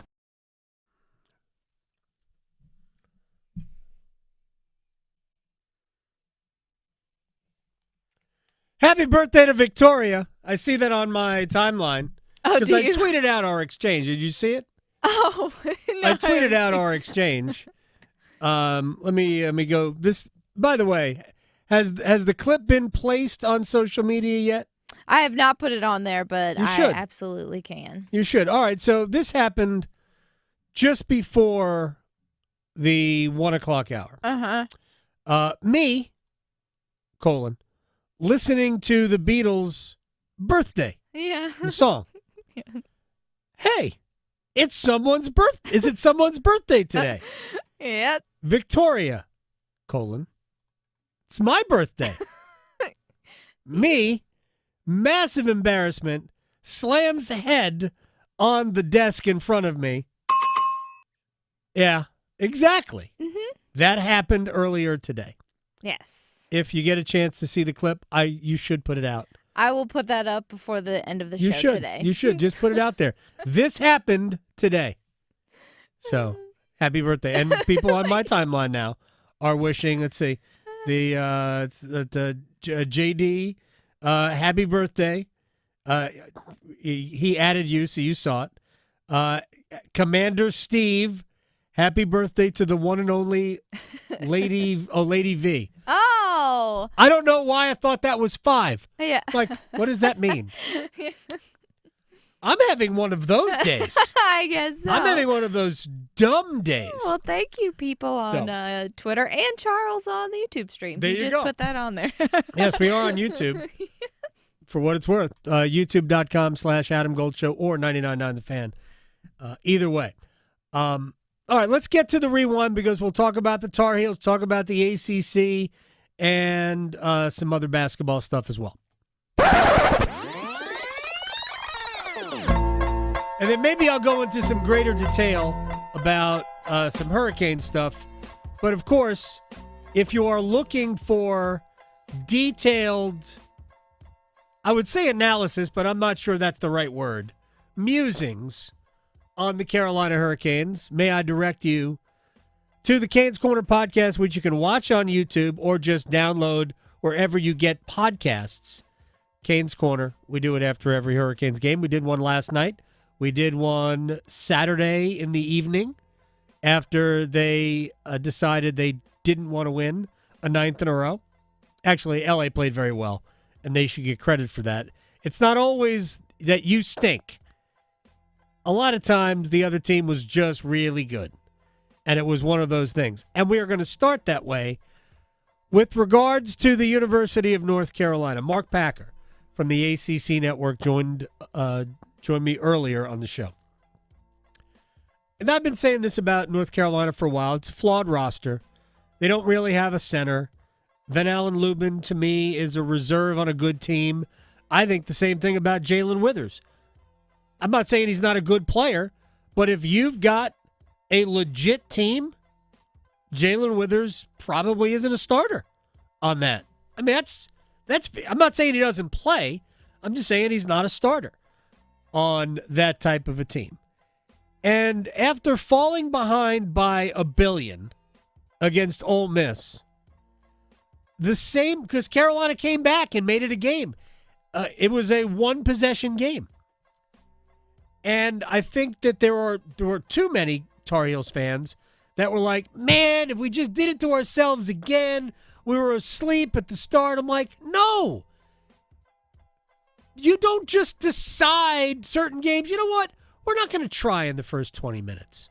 We're just going to loiter here for the first 20 minutes. Because the same team 3 days earlier against San Diego State jumped out to a big lead. You crushed San Diego State. Did they also not try in the first 10 minutes of that game? No, they tried. They just weren't as good as you. And that's really what happened between North Carolina and Mississippi State. Yeah, you came back. When you're facing a 20-something point deficit, the game becomes a little bit easier because you give no bleeps at that point. It doesn't matter if we lose by 40 or if we lose by 2. It's still a loss. So there's nothing, you don't really get to, well, if we had just not fallen behind by 24. We made fun of Jeff Bizdelek about that for however long he was at Wake Forest. Everybody did. All right, now, in my conversation with Mark Packer, we talked about the fact that regardless of how we got there, I think it was pretty evident that North Carolina just wasn't good enough. That's right. I mean, really, cut right to the chase. That's exactly correct. They were flawed. When they gave you an A effort like they did against San Diego State, you watched them, you said, well, they can play with anybody. But the problem was they had too many Jekyll and Hydes. I mean, I've watched that movie from Carolina this year where, hey, we're sound asleep in the first half. Now we're in the mood. Let's go play hard in the second half and we lose a tough game. I mean, it seemed like we saw that game a dozen times this year. But, again, like I just said about the league adapting, with all the tradition and history that North Carolina basketball has, and Hubert Davis knows hoops, they now have to respond in today's world of college sports. And now getting a GM and whatever they're going to earmark with NIL, listen, all you got to do is walk into Smith Center, look up, you say, hey, they get it here from a basketball perspective. Now they got to go get players. And when you watch the 16 teams that are left, those teams look like they're playing at a different level than what we've been accustomed to watching in the ACC for the last couple years. So that's got to change. And if it doesn't, then what we watched this past year will become the norm. But if I'm a betting man, I think the ACC will adapt and get better. That'd be my guess. I think they will as well. All right, real quick. Cooper Flagg reminds you of what? He reminds me of Cooper Flagg because he's his own dude. And, I always laugh at him for years. Oh, he's going to be the next fill in the blank. Right. No, he's not. He's going to be the next Cooper Flagg because he's got an old school game, which I love because it kind of reminds me of when college basketball was awesome back in the 80s and the 90s because I'm that old. Right. He has an old school game to him. Right? He's one of those guys that, hey, you need 35 tonight, I can give you 35. But you know what I can also do? I can give you 12 points, 8 rebounds, 11 assists, 6 steals. And I just love how comprehensive his game is, and he doesn't have to take 1,000 shots to score a ton of points. So he's his own dude. The fact he's only 18, if he can stay relatively healthy, just how good is he going to be when he's 23? I can't wait to see. But again, in the meantime, as a ACC fan, we'll enjoy him for at least another week, hopefully another 2 weeks. All right. Hopefully another 2 weeks. 2 weeks from tonight is the national championship game. I'm here to watch Cooper Flagg play for a national championship. Interesting that we watched 2 of his high school teammates play yesterday. I watched the Connecticut-Florida game first, and who is it, Liam McNeely? He went to Montverde in Florida, and Robert O. Wright III or Jr., whatever it is, the point guard for Baylor, also went to Montverde. Also, the guy who traveled for Maryland in making the game-winning basket against Colorado State. He also went to Montverde. There are 6 players who played in this NCAA tournament that were on the same high school team. Wow. They went undefeated. Cooper Flagg mentioned that yesterday in the post-game stuff. But look, the ACC wasn't good this year. Coaching has something to do with it. There also needs to be a level of commitment, financial, from the collectives. Here's the common misconception. That when we get to this House versus the NCAA settlement, whenever that kicks in, and it's supposed to kick in July, the common misconception is that, the playing field will be level because everybody be working from the same, within the same parameters financially. Well, that isn't true because collectives will still be allowed to exist. And as long as that is allowed to exist, then there is going to be advantages for the programs that are supported from the outside with greater dollars. I'm just saying, I don't think it's going to be as easy as everybody wants it to be. I hope it is. I want the ACC to be better. It's no fun going through a season where you go, we only got three tournament teams. Yeah, no. Mm-mm. I mean, we have an 18-team basketball league that only, 4 got in. Thank you. Carolina did receive a present. That only 4 of 18 got in. And 14 of 16 SEC teams did. Says everything about the way those schools committed to this sport. It's not just about, they've got more money. They hired better coaches. And maybe now the ACC with Will Wade at NC State and Ryan Odom at Virginia, Pat Kelsey at Louisville, Brad Brownell is going to sign a long contract extension with Clemson. Maybe the league will get better. But it's got to start with coaching, and there has to be a financial commitment from outside the program. All right, real quick about contract extensions. Jeff Merrick he does his own, trying to think exactly the name of it, but Jeff Merrick, who does some work for Daily Face-Off, he does a podcast with our friend Greg Wyshynski. He is reporting that the Hurricanes and Taylor Hall are closing in on a contract extension. That's good news. I do not know how long it would be for. I do not know what the dollar amount would be for, but I think his current contract paid him $6 million this year. I would expect the number to be lower. but I don't know how much lower. So why don't we just say $5 million a year, and then it could be a little bit higher, it could be a little bit lower. I could be blown away and be way wrong, but let's just say $5 million a year. If you went 2 times 5 for Taylor Hall, that would give Carolina a ton of flexibility, not only within their current lineup, but to also enhance their current lineup through either paying a goalie or getting another forward who plays the way Carolina wants to play, but also produces goals.